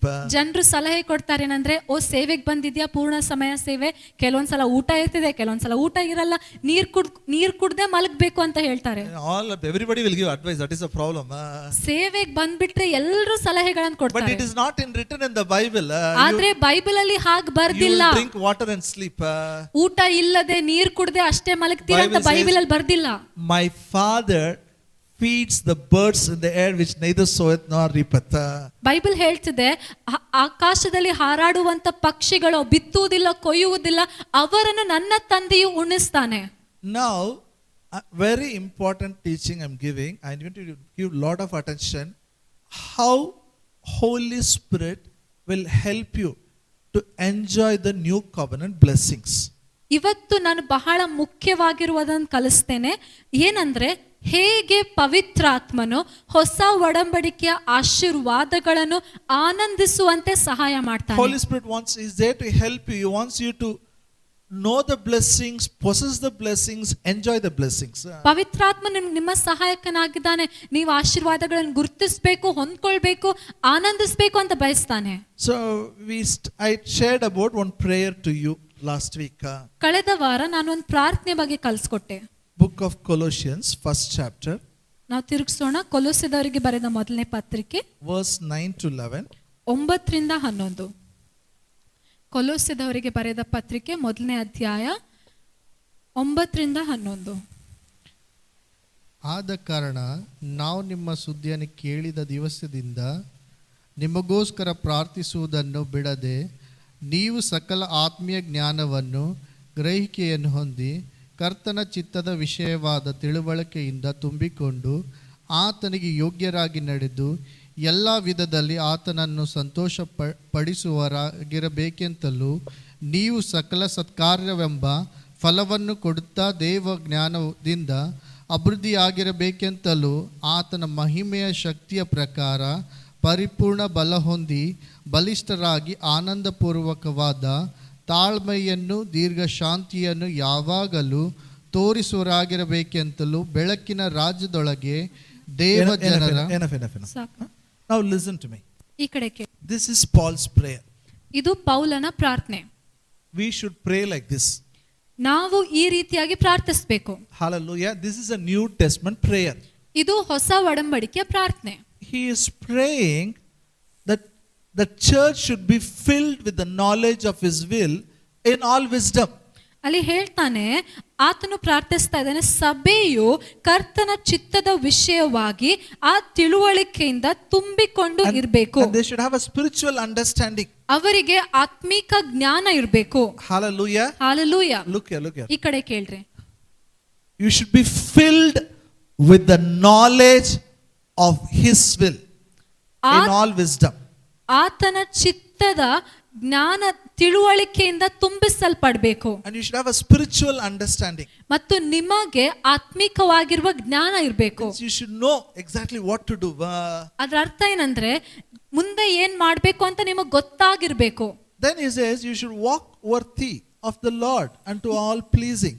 ಮುಂದೆ ಹೇಳ್ತಾನೆ, ಆತನಿಗೆ ಯೋಗ್ಯರಾಗಿ ನಡೆದು ಎಲ್ಲಾ ವಿಧದಲ್ಲಿ ಆತನನ್ನು ಸಂತೋಷ. Step by step we'll go. We should walk worthy of the Lord unto all pleasing. ಆತನಿಗೆ ಯೋಗ್ಯರಾಗಿ ನಡೆದು ಎಲ್ಲಾ ವಿಧದಲ್ಲಿ ಆತನನ್ನು ಸಂತೋಷ ಪಡಿಸುವವರಾಗಿರಬೇಕು. Say in Kannada, all of you. ನನ್ನಿಂದ ಹೇಳ್ರಿ, ಆತನಿಗೆ ಯೋಗ್ಯರಾಗಿ ನಡೆದುಕೊಳ್ಳಬೇಕು, ಎಲ್ಲಾ ವಿಧದಲ್ಲಿ ಆತನನ್ನು ಸಂತೋಷ ಪಡಿಸಬೇಕು. One more time. ಇನ್ನೊಂದ್ಸಲ ಹೇಳೋಣ, ಆತನಿಗೆ ಯೋಗ್ಯರಾಗಿ ನಡೆಯಬೇಕು, ಎಲ್ಲಾ ವಿಧದಲ್ಲಿ ಆತನನ್ನು ಸಂತೋಷ ಪಡಿಸಬೇಕು. In simple word, I tell, practice Bible, read Bible, practice it. ಸುಲಭವಾಗಿ ಈ ಎರಡು ವಿಷಯಗಳನ್ನು ಹೇಳಿದ್ರೆ, ಬೈಬಲ್ ಓದ್ಬೇಕು, ಬೈಬಲ್ ಪ್ರಕಾರ ನಡಿಬೇಕು. Don't be hypocrite. ಅದರ ಅರ್ಥ ಕಪಟಿಗಳಾಗೆ ಇರಬಾರ್ರಿ. Don't be someone in the church, someone outside church. Not that doesn't please him. ಸಭೆಯಲ್ಲಿ ಒಬ್ರು ಹೊರಗೆ ನೋಡಿದ್ರೆ ಇನ್ನೊಬ್ರ ತರ ಹಾಗಿರಬಾರ್ದು. Do you think it will please him? ನೀವ್ ಹೇಳ್ರಿ, ಸಭೆಯಲ್ಲಿ ನೀವು ಒಬ್ರ ತರ ಕಾಣಿಸ್ರೆ, ಹೊರಗೆ ಇನ್ನೊಬ್ರು ಕಾಣಿಸ್ರೆ ದೇವ್ರಿಗೆ ಸಂತೋಷ ಆಗ್ತದ? Walk worthy of the Lord means you feel as if the Lord is always with you. Here also, there also, working place, everywhere the Lord is with you. ಆತನಿಗೆ ಯೋಗ್ಯರಾಗಿ ನಡ್ಕೊಳ್ರಿ ಅಂದ್ರೆ ದೇವ್ರು ಯಾವಾಗ್ಲೂ ನಿಮ್ ಜೊತೆಯಲ್ಲಿ ಇದ್ದಾನೆ ಅಂತ ಎಚ್ಚರವಾಗಿರ್ಬೇಕು. ಇಲ್ಲಿಯೂ ದೇವ್ರ ಜೊತೆಯಲ್ಲಿ ಇದ್ದಾನೆ, ಹೊರಗೂ ದೇವ್ರ ಜೊತೆಯಲ್ಲಿ ಇದ್ದಾನೆ. Some people, they totally different, double standard life they will live. ಕೆಲವು ಜನರು ಸಂಪೂರ್ಣವಾಗಿ ಕಪಟಿಗಳು, ಎರಡೆರಡು ಮುಖ ತರ ಜೀವಿಸ್ತಾರೆ. I used to go to one church, first when I came first year, because I understand Telugu, I went there. I thought I will listen to God's word. ನಾನು ಮೊದಲನೇ ವರ್ಷ ಗುಲ್ಬರ್ಗಕ್ಕೆ ಬಂದಾಗ ನಾನು ಒಂದು ಸಭೆಗೆ ಹೋಗ್ತಾ ಇದ್ದೆ. ತೆಲುಗು ಭಾಷೆ ನನ್ಗೆ ಅವಾಗ ಗೊತ್ತಿತ್ತು ಅಂತ, ಅದಕ್ಕಾಗಿ ನಾನು ಅಲ್ಲಿಗೆ ಹೋಗ್ತಾ ಇದ್ದೆ. And 9 o'clock it will start. It will go up to 2 o'clock, 3 o'clock. 9 ಗಂಟೆಗೆ ಆರಾಧನೆ ಪ್ರಾರಂಭವಾದ್ರೆ ಮಧ್ಯಾಹ್ನ 2-3 ಅಲ್ಲಿ ತನಕ ಹೋಗ್ತಾನೆ ಇರ್ತೀವಿ. No one will dress properly in the church. ಆ ಸಭೆಯಲ್ಲಿ ಯಾರು ಸರಿಯಾಗಿ ಬಟ್ಟೆ ಹಾಕೊಳ್ತಾ If ಇರ್ಲಿಲ್ಲ. you dress properly, you will get scolding. ಚೆನ್ನಾಗಿ ಬಟ್ಟೆ ಹಾಕೊಂಡ್ ಬಂದ್ರೆ ಮೇಲೆ ಸ್ಟೇಜ್ ಮೇಲೆ ನಿಂತು Why ಬೈತಾ do you ಇದ್ರು. want to spend money for dress? ಅವ್ರು ಬೈತಾ ಇದ್ರು, ಯಾಕೆ ಬಟ್ಟೆಯ ಮೇಲೆ ಹಣ ಖರ್ಚು ಮಾಡ್ತೀರಾ? But the same people, I met them in one marriage. ಆದ್ರೆ ಅದೇ ಸಭೆಯ ಜನರನ್ನು ಹೊರಗೆ ಒಂದು ಮದುವೆಯಲ್ಲಿ ಭೇಟಿಯಾದಾಗ Totally different. ಸಂಪೂರ್ಣವಾಗಿ ಬೇರೆ ಆಗಿದ್ರು. Unbelievable. ನಂಬಕ್ಕೆ ಆಗ್ತಾ ಇರ್ಲಿಲ್ಲ. My God, are they same? ದೇವ್ರೆ ಇವ್ರೇ ಅವರ. I felt all Saraf Bazaar came to that marriage, all gold came out. ನನ್ಗನ್ಸಿತ್ತು ಎಲ್ಲಾ ಬಂಗಾರ ಇದ್ದಿದ್ದೆಲ್ಲ ಅವ್ರು ಹಾಕೊಂಡ್ ಬಂದಿದ್ರು ಆ ಮದ್ವೆಗೆ. Earlier I thought they don't have a gold. ಮುಂಚೆ ಸಭೆಯಲ್ಲಿ ನೋಡಿದಾಗ ಅವ್ರ ಹತ್ರ ಬಂಗಾರನೇ ಇಲ್ಲ ಅಂತ ಕಾಣಿಸ್ತಾ What ಇತ್ತು. I'm saying, ನಾನು ಏನ್ ಹೇಳಕ್ ಬಯಸ್ತಾ when we say ಇದ್ದೇನೆ, walk with God means, we should be honest to ourselves, honest to people around us. ದೇವರಿಗೆ ಯೋಗ್ಯರಾಗಿ ನಡ್ಕೊಳ್ರಿ ಅಂದ್ರೆ ನಾವು ನಮ್ಮಷ್ಟಿಗೆ ನಾವು ಪ್ರಾಮಾಣಿಕರಾಗಿರ್ಬೇಕು, ಬೇರೆಯೊಬ್ಬರಿಗೂ ಪ್ರಾಮಾಣಿಕರಾಗಿರ್ಬೇಕು. And we should be fruitful in every good work. ಮುಂದೆ ಹೇಳ್ತಿದೆ, ಎಲ್ಲಾ ಕಾರ್ಯಗಳಲ್ಲಿಯೂ ಸಕಲ ಸತ್ಕಾರ್ಯಗಳಲ್ಲಿಯೂ ಫಲವನ್ನು ಕೊಡುತ್ತಾ ಇರಬೇಕು. Say, I will be fruitful in every good work. ನನ್ನಿಂದ ಹೇಳ್ರಿ, ಸಕಲ ಸತ್ಕಾರ್ಯದಲ್ಲಿ ನಾನು ಫಲ ಕೊಡುತ್ತೇನೆ. Then it says we have to increase in his knowledge. ಮುಂದೆ ಹೇಳ್ತಾನೆ, ದೇವರ ಜ್ಞಾನದಲ್ಲಿ ಅಭಿವೃದ್ಧಿ ಆಗ್ಬೇಕು, ಹೆಚ್ಚುತ್ತಾ ಹೋಗ್ಬೇಕು. Keep learning God's word. ಅದರ ಅರ್ಥ ನಾವು ದೇವರ ವಾಕ್ಯ ಕಲಿತಾನೇ ಇರಬೇಕು. Now look here. ಈ ಕಡೆ ನೋಡ್ರಿ. Very important. ಬಹಳ ಮುಖ್ಯ Now ನೋಡ್ರಿ. I'm starting my teaching. Okay. ಇವಾಗ ಪ್ರಾರಂಭ ಮಾಡ್ತಾ ಇದ್ದೇನೆ, ಕೇಳ್ರಿ. Bible says, for all of us, God has made a plan. Bible ಹೇಳ್ತಿದೆ, ನಮ್ ಎಲ್ಲರಿಗಾಗಿ ದೇವರು ಒಂದು ಪ್ಲಾನ್ ಹಾಕಿದ್ದಾನೆ, ಯೋಜನೆ ಮಾಡಿದ್ದಾನೆ. 1 Corinthians 2:9. ಮೊದಲನೇ ಕೊರಿಂಥ 2ನೇ ಅಧ್ಯಾಯ 9ನೇ ವಾಕ್ಯ. No eye has seen, no ear has heard, no heart has received it, God has prepared for those who love him. ಯಾವ ಕಣ್ಣು ಕಾಣಲಿಲ್ಲ, ಕಿವಿಯು ಕೇಳಲಿಲ್ಲ, ಯಾರ ಹೃದಯದಲ್ಲಿಯೂ ಹುಟ್ಟಲಿಲ್ಲ ಅಂಥದ್ದನ್ನು ಆತನನ್ನು ಪ್ರೀತಿಸುವವರಿಗಾಗಿ ದೇವರು ಯೋಜನೆ ಹಾಕಿದ್ದಾನೆ. ಆದರೆ ಬರೆದಿರುವ ಪ್ರಕಾರ ದೇವರು ತನ್ನನ್ನು ಪ್ರೀತಿಸುವವರಿಗಾಗಿ ಸಿದ್ಧ ಮಾಡಿರುವಂಥದ್ದೆಲ್ಲವನ್ನು ಕಣ್ಣು ಕಾಣಲಿಲ್ಲ, ಕಿವಿ ಕೇಳಲಿಲ್ಲ, ಅದರ ಭಾವನೆಯು ಮನುಷ್ಯನ ಹೃದಯದಲ್ಲಿ ಹುಟ್ಟಲಿಲ್ಲ. Shall we tell it in Kannada, all of you? ನನ್ನಿಂದ ಹೇಳಿ, ನಾನು ದೇವರನ್ನು ಪ್ರೀತಿಸುವವನಾಗಿದ್ದೇನೆ, ಆದ ಕಾರಣ ಯಾವ ಕಣ್ಣು ಕಾಣಲಿಲ್ಲವೋ, ಕಿವಿಯು ಕೇಳಲಿಲ್ಲ, ಅದರ ಭಾವನೆಯು ಮನುಷ್ಯನ ಹೃದಯದಲ್ಲಿ ಹುಟ್ಟಲಿಲ್ಲ, ಅಂಥದ್ದನ್ನು ನನಗಾಗಿ ಸಿದ್ಧ ಮಾಡಿಟ್ಟಿದ್ದಾನೆ. Means for your life, what you should study, where you should work, whom you should marry, what ministry you should do, everything God has prepared and kept. ನಿಮ್ಮ ಜೀವನಕ್ಕಾಗಿ ನೀವೇನು ಓದಬೇಕು, ಎಲ್ಲಿ ಕೆಲಸ ಮಾಡಬೇಕು, ಯಾರಿಗೆ ಮದುವೆ ಆಗಬೇಕು, ಏನು ಸೇವೆ ಮಾಡಬೇಕು, ಎಲ್ಲವನ್ನು ಏಸು ಸಿದ್ಧ ಮಾಡಿ ಇಟ್ಟಿದ್ದಾನೆ. So no tension now. ಇವಾಗ ಟೆನ್ಷನೇ ಇಲ್ಲ. Tell your neighbor, no tension. ಭಕ್ತರಿಗೆ ಟೆನ್ಷನೇ ಇಲ್ಲ. Why no tension? ಯಾಕೆ ಟೆನ್ಷನ್ ಇಲ್ಲ? Plan is ready. ಪ್ಲಾನ್ ಸಿದ್ಧವಾಗಿದೆ, ಯೋಜನೆ ಸಿದ್ಧವಾಗಿದೆ. Amen. Your whole future, your children's future, your future, everything God made a plan. ನಿಮ್ ಭವಿಷ್ಯ, ನಿಮ್ ಮಕ್ಕಳ ಭವಿಷ್ಯ ಎಲ್ಲ ಪ್ಲಾನ್ ಸಿದ್ಧವಾಗಿದೆ. What all blessing you need, God has already made a plan. Blessing is ready. ನಿಮ್ಮೆಲ್ಲ ಆಶೀರ್ವಾದಗಳಿಗಾಗಿ ಪ್ಲಾನ್ ಸಿದ್ಧವಾಗಿದೆ, ಆಶೀರ್ವಾದವೂ Say ಸಿದ್ಧವಾಗಿದೆ. the plan is ready. Blessings are ready. ನನ್ನಿಂದ ಹೇಳ್ರಿ, ಯೋಜನೆ ಸಿದ್ಧವಾಗಿದೆ, ಆಶೀರ್ವಾದವೂ ಸಿದ್ಧವಾಗಿವೆ. Because he made a plan, he died on the cross so that you will get all the blessings. ಆತನು plan ಹಾಕಿದನು, plan ಹಾಕಿರುವ ಪ್ರಕಾರ ನಿಮಗಾಗಿ ಆಶೀರ್ವಾದಗಳನ್ನ ನೀವು ಹೊಂದ್ಕೊಳ್ಬೇಕು ಅಂತ ಆತನ ಶಿಲುಬೆ ಮೇಲೆ ಸತ್ತನು. Hallelujah. The price is paid. ಅಂದ್ರೆ ಬೆಲೆಯು ಕಟ್ಟಲ್ಪಟ್ಟಿದೆ. Plan is ready. Blessings are ready. Price is paid. ನನ್ನಿಂದ ಹೇಳ್ರಿ, ಯೋಜನೆ ಸಿದ್ಧವಾಗಿದೆ, ನನ್ನ ಆಶೀರ್ವಾದಗಳು ಸಿದ್ಧವಾಗಿವೆ, ಆಶೀರ್ವಾದಗಳಿಗಾಗಿ ಬೆಲೆಯು ಕಟ್ಟಲ್ಪಟ್ಟಿದೆ. Now our responsibility is to know what God has prepared, know it and possess it. ಇವಾಗ ನಮ್ಮ ಜವಾಬ್ದಾರಿ ಏನು, ನಮ್ಮ ಕೆಲಸ ಏನು ಅಂದ್ರೆ ದೇವ್ರು ಏನೆಲ್ಲ ಸಿದ್ಧ ಮಾಡಿಟ್ಟಿದ್ದಾನೋ ಅದನ್ನು ನಾವು ಅರ್ಥ ಮಾಡ್ಕೊಳ್ಬೇಕು, ಆಮೇಲೆ ಸ್ವಾಧೀನ ಮಾಡ್ಕೊಳ್ಬೇಕು, ಹೊಂದ್ಕೊಳ್ಬೇಕು. Hallelujah. Hallelujah. Usually how we take decisions, ಸಾಮಾನ್ಯವಾಗಿ ಜೀವನದಲ್ಲಿ ನಾವು ಹೇಗೆ ನಿರ್ಧಾರ ಮಾಡ್ತೀವಿ? how we take decisions. Somebody, so for example, someone finishes PUC. ಉದಾಹರಣೆ, ಯಾರೊಬ್ರು PUC ಮುಗಿಸಿದ್ರೆ 100 people will give advice. 100 ಜನ ಒಂದು ಸಲಹೆ ಕೊಡ್ತಾರೆ, ಮಾತು ಹೇಳ್ತಾರೆ. Yes or no? ಹೌದಾ ಇಲ್ಲ? And what advice they'll give? ಏನಂತ ಸಲಹೆ ಕೊಡ್ತಾರೆ? Based on their experience. ಅವ್ರ ಅನುಭವ ಪ್ರಕಾರ ಸಲಹೆ ಕೊಡ್ತಾರೆ. Even their parents will give advice based on somebody's experience. ಅವ್ರ ಅಪ್ಪ ಅಮ್ಮ ಕೂಡ ಬೇರೆಯೊಬ್ರು ಏನ್ ಮಾಡಿದ್ರೋ ಅದ್ರ ಮೇಲೆನೆ ಸಲಹೆ ಕೊಡ್ತಾರೆ. No, you see your cousin, she finished engineering. You also engineering. ಅವ್ರೇನ್ ಹೇಳ್ತಾರೆ, ನಿಮ್ಮ ಮಾಮನ ಮಗಳು ನೋಡು, ಅವಳು ಇಂಜಿನಿಯರಿಂಗ್ ಮಾಡಿದ್ಲು, ನೀನು ಇಂಜಿನಿಯರಿಂಗ್ ಮಾಡು. No, you see that neighbor house, you become a doctor, you become a doctor. ಪಕ್ಕದ ಮನೆಯವ್ರು ನೋಡು, ಅವ್ರು ಡಾಕ್ಟರ್ ಆದ್ರಲ್ಲ, ನೀನು ಡಾಕ್ಟರ್ ಆಗು. Their decisions will be based on somebody's experience. ಅವರ ನಿರ್ಧಾರವು ಇನ್ನೊಬ್ರು ಮಾಡಿದ ಮೇಲೆ, ಅವರ ಅನುಭವಗಳ ಮೇಲೆ ಆಧಾರವಾಗಿರ್ತವೆ. But what God has planned for you, no eye has seen it, no ear has heard it, no mind has already received it. ಆದ್ರೆ ದೇವ್ರು ನಿಮ್ಮನ್ನು ಸಿದ್ಧ ಮಾಡಿಟ್ಟಿದ್ದಾನೋ ಅಂತಹ ವಿಷಯ ಯಾವ ಕಣ್ಣಲ್ಲಿಲ್ಲ, ಕಿವಿಯೂ ಕೇಳಲಿಲ್ಲ, ಯಾರ ಹೃದಯ. If your decision is based on somebody's experience, you will miss God's plan. ನಿಮ್ಮ ನಿರ್ಧಾರವು ಇನ್ನೊಬ್ಬರ ಅನುಭವಗಳ ಮೇಲೆ ಆಧಾರವಾಗಿದ್ರೆ ದೇವರ ಯೋಜನೆಯನ್ನು ತಪ್ಪಿಸ್ಕೊಳ್ತೀರಾ. Parents, listen to me. ತಂದೆ ತಾಯಂದಿರೇ ಕೇಳ್ರಿ, Don't decide your children based on somebody's experience. ನಿಮ್ ಬೇರೆಯೊಬ್ಬರ ಅನುಭವಗಳ ಮೇಲೆ ನಿಂತ್ಕೊಂಡು ನಿಮ್ಮ ಮಕ್ಕಳಿಗಾಗಿ ನಿರ್ಧಾರಗಳನ್ನು ಮಾಡಬೇಡ್ರಿ. What he has planned, only he knows it. ಏನು ಆತನು ಸಿದ್ಧ ಮಾಡಿದ್ದಾನೋ, ಏನ್ ಯೋಜನೆ ಹಾಕಿದ್ದಾನೋ ಆತನಿಗಷ್ಟೇ ಗೊತ್ತು. He is big God. ನಮ್ ದೇವ್ರು ದೊಡ್ಡ ದೇವ್ರು. He always makes a big plan. ಆತನು ದೊಡ್ಡ ಪ್ಲಾನೇ ಹಾಕ್ತಾನೆ. Amen. Amen. Say big God. Big plan. ಕನ್ನಡದಲ್ಲಿ ಹೇಳೋಣ, ದೊಡ್ಡ ದೇವ್ರು, ದೊಡ್ಡ plan. But your uncle and auntie will have a small plan.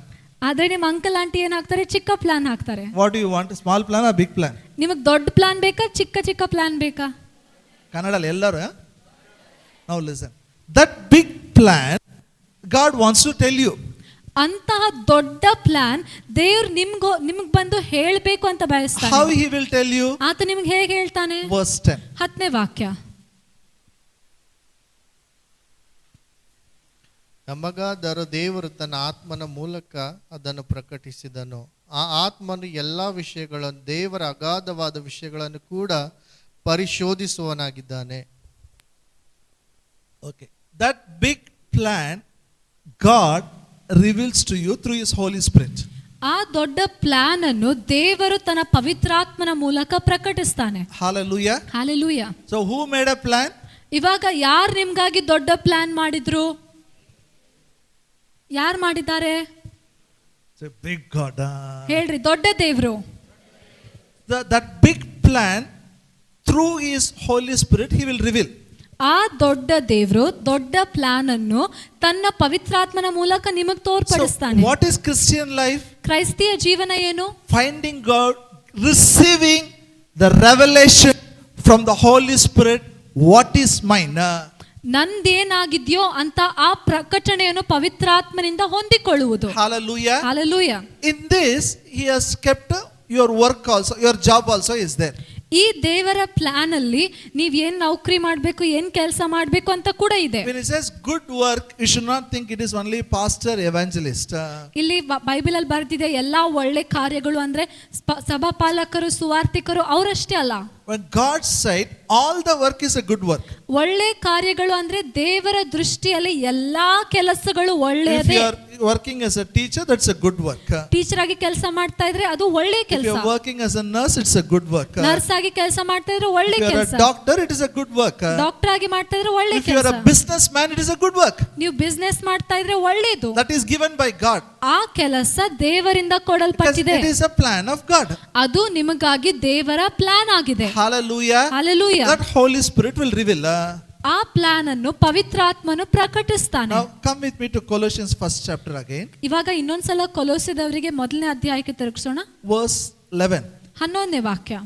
Strengthen with all might according to His glorious power unto all patience and long suffering with joyfulness.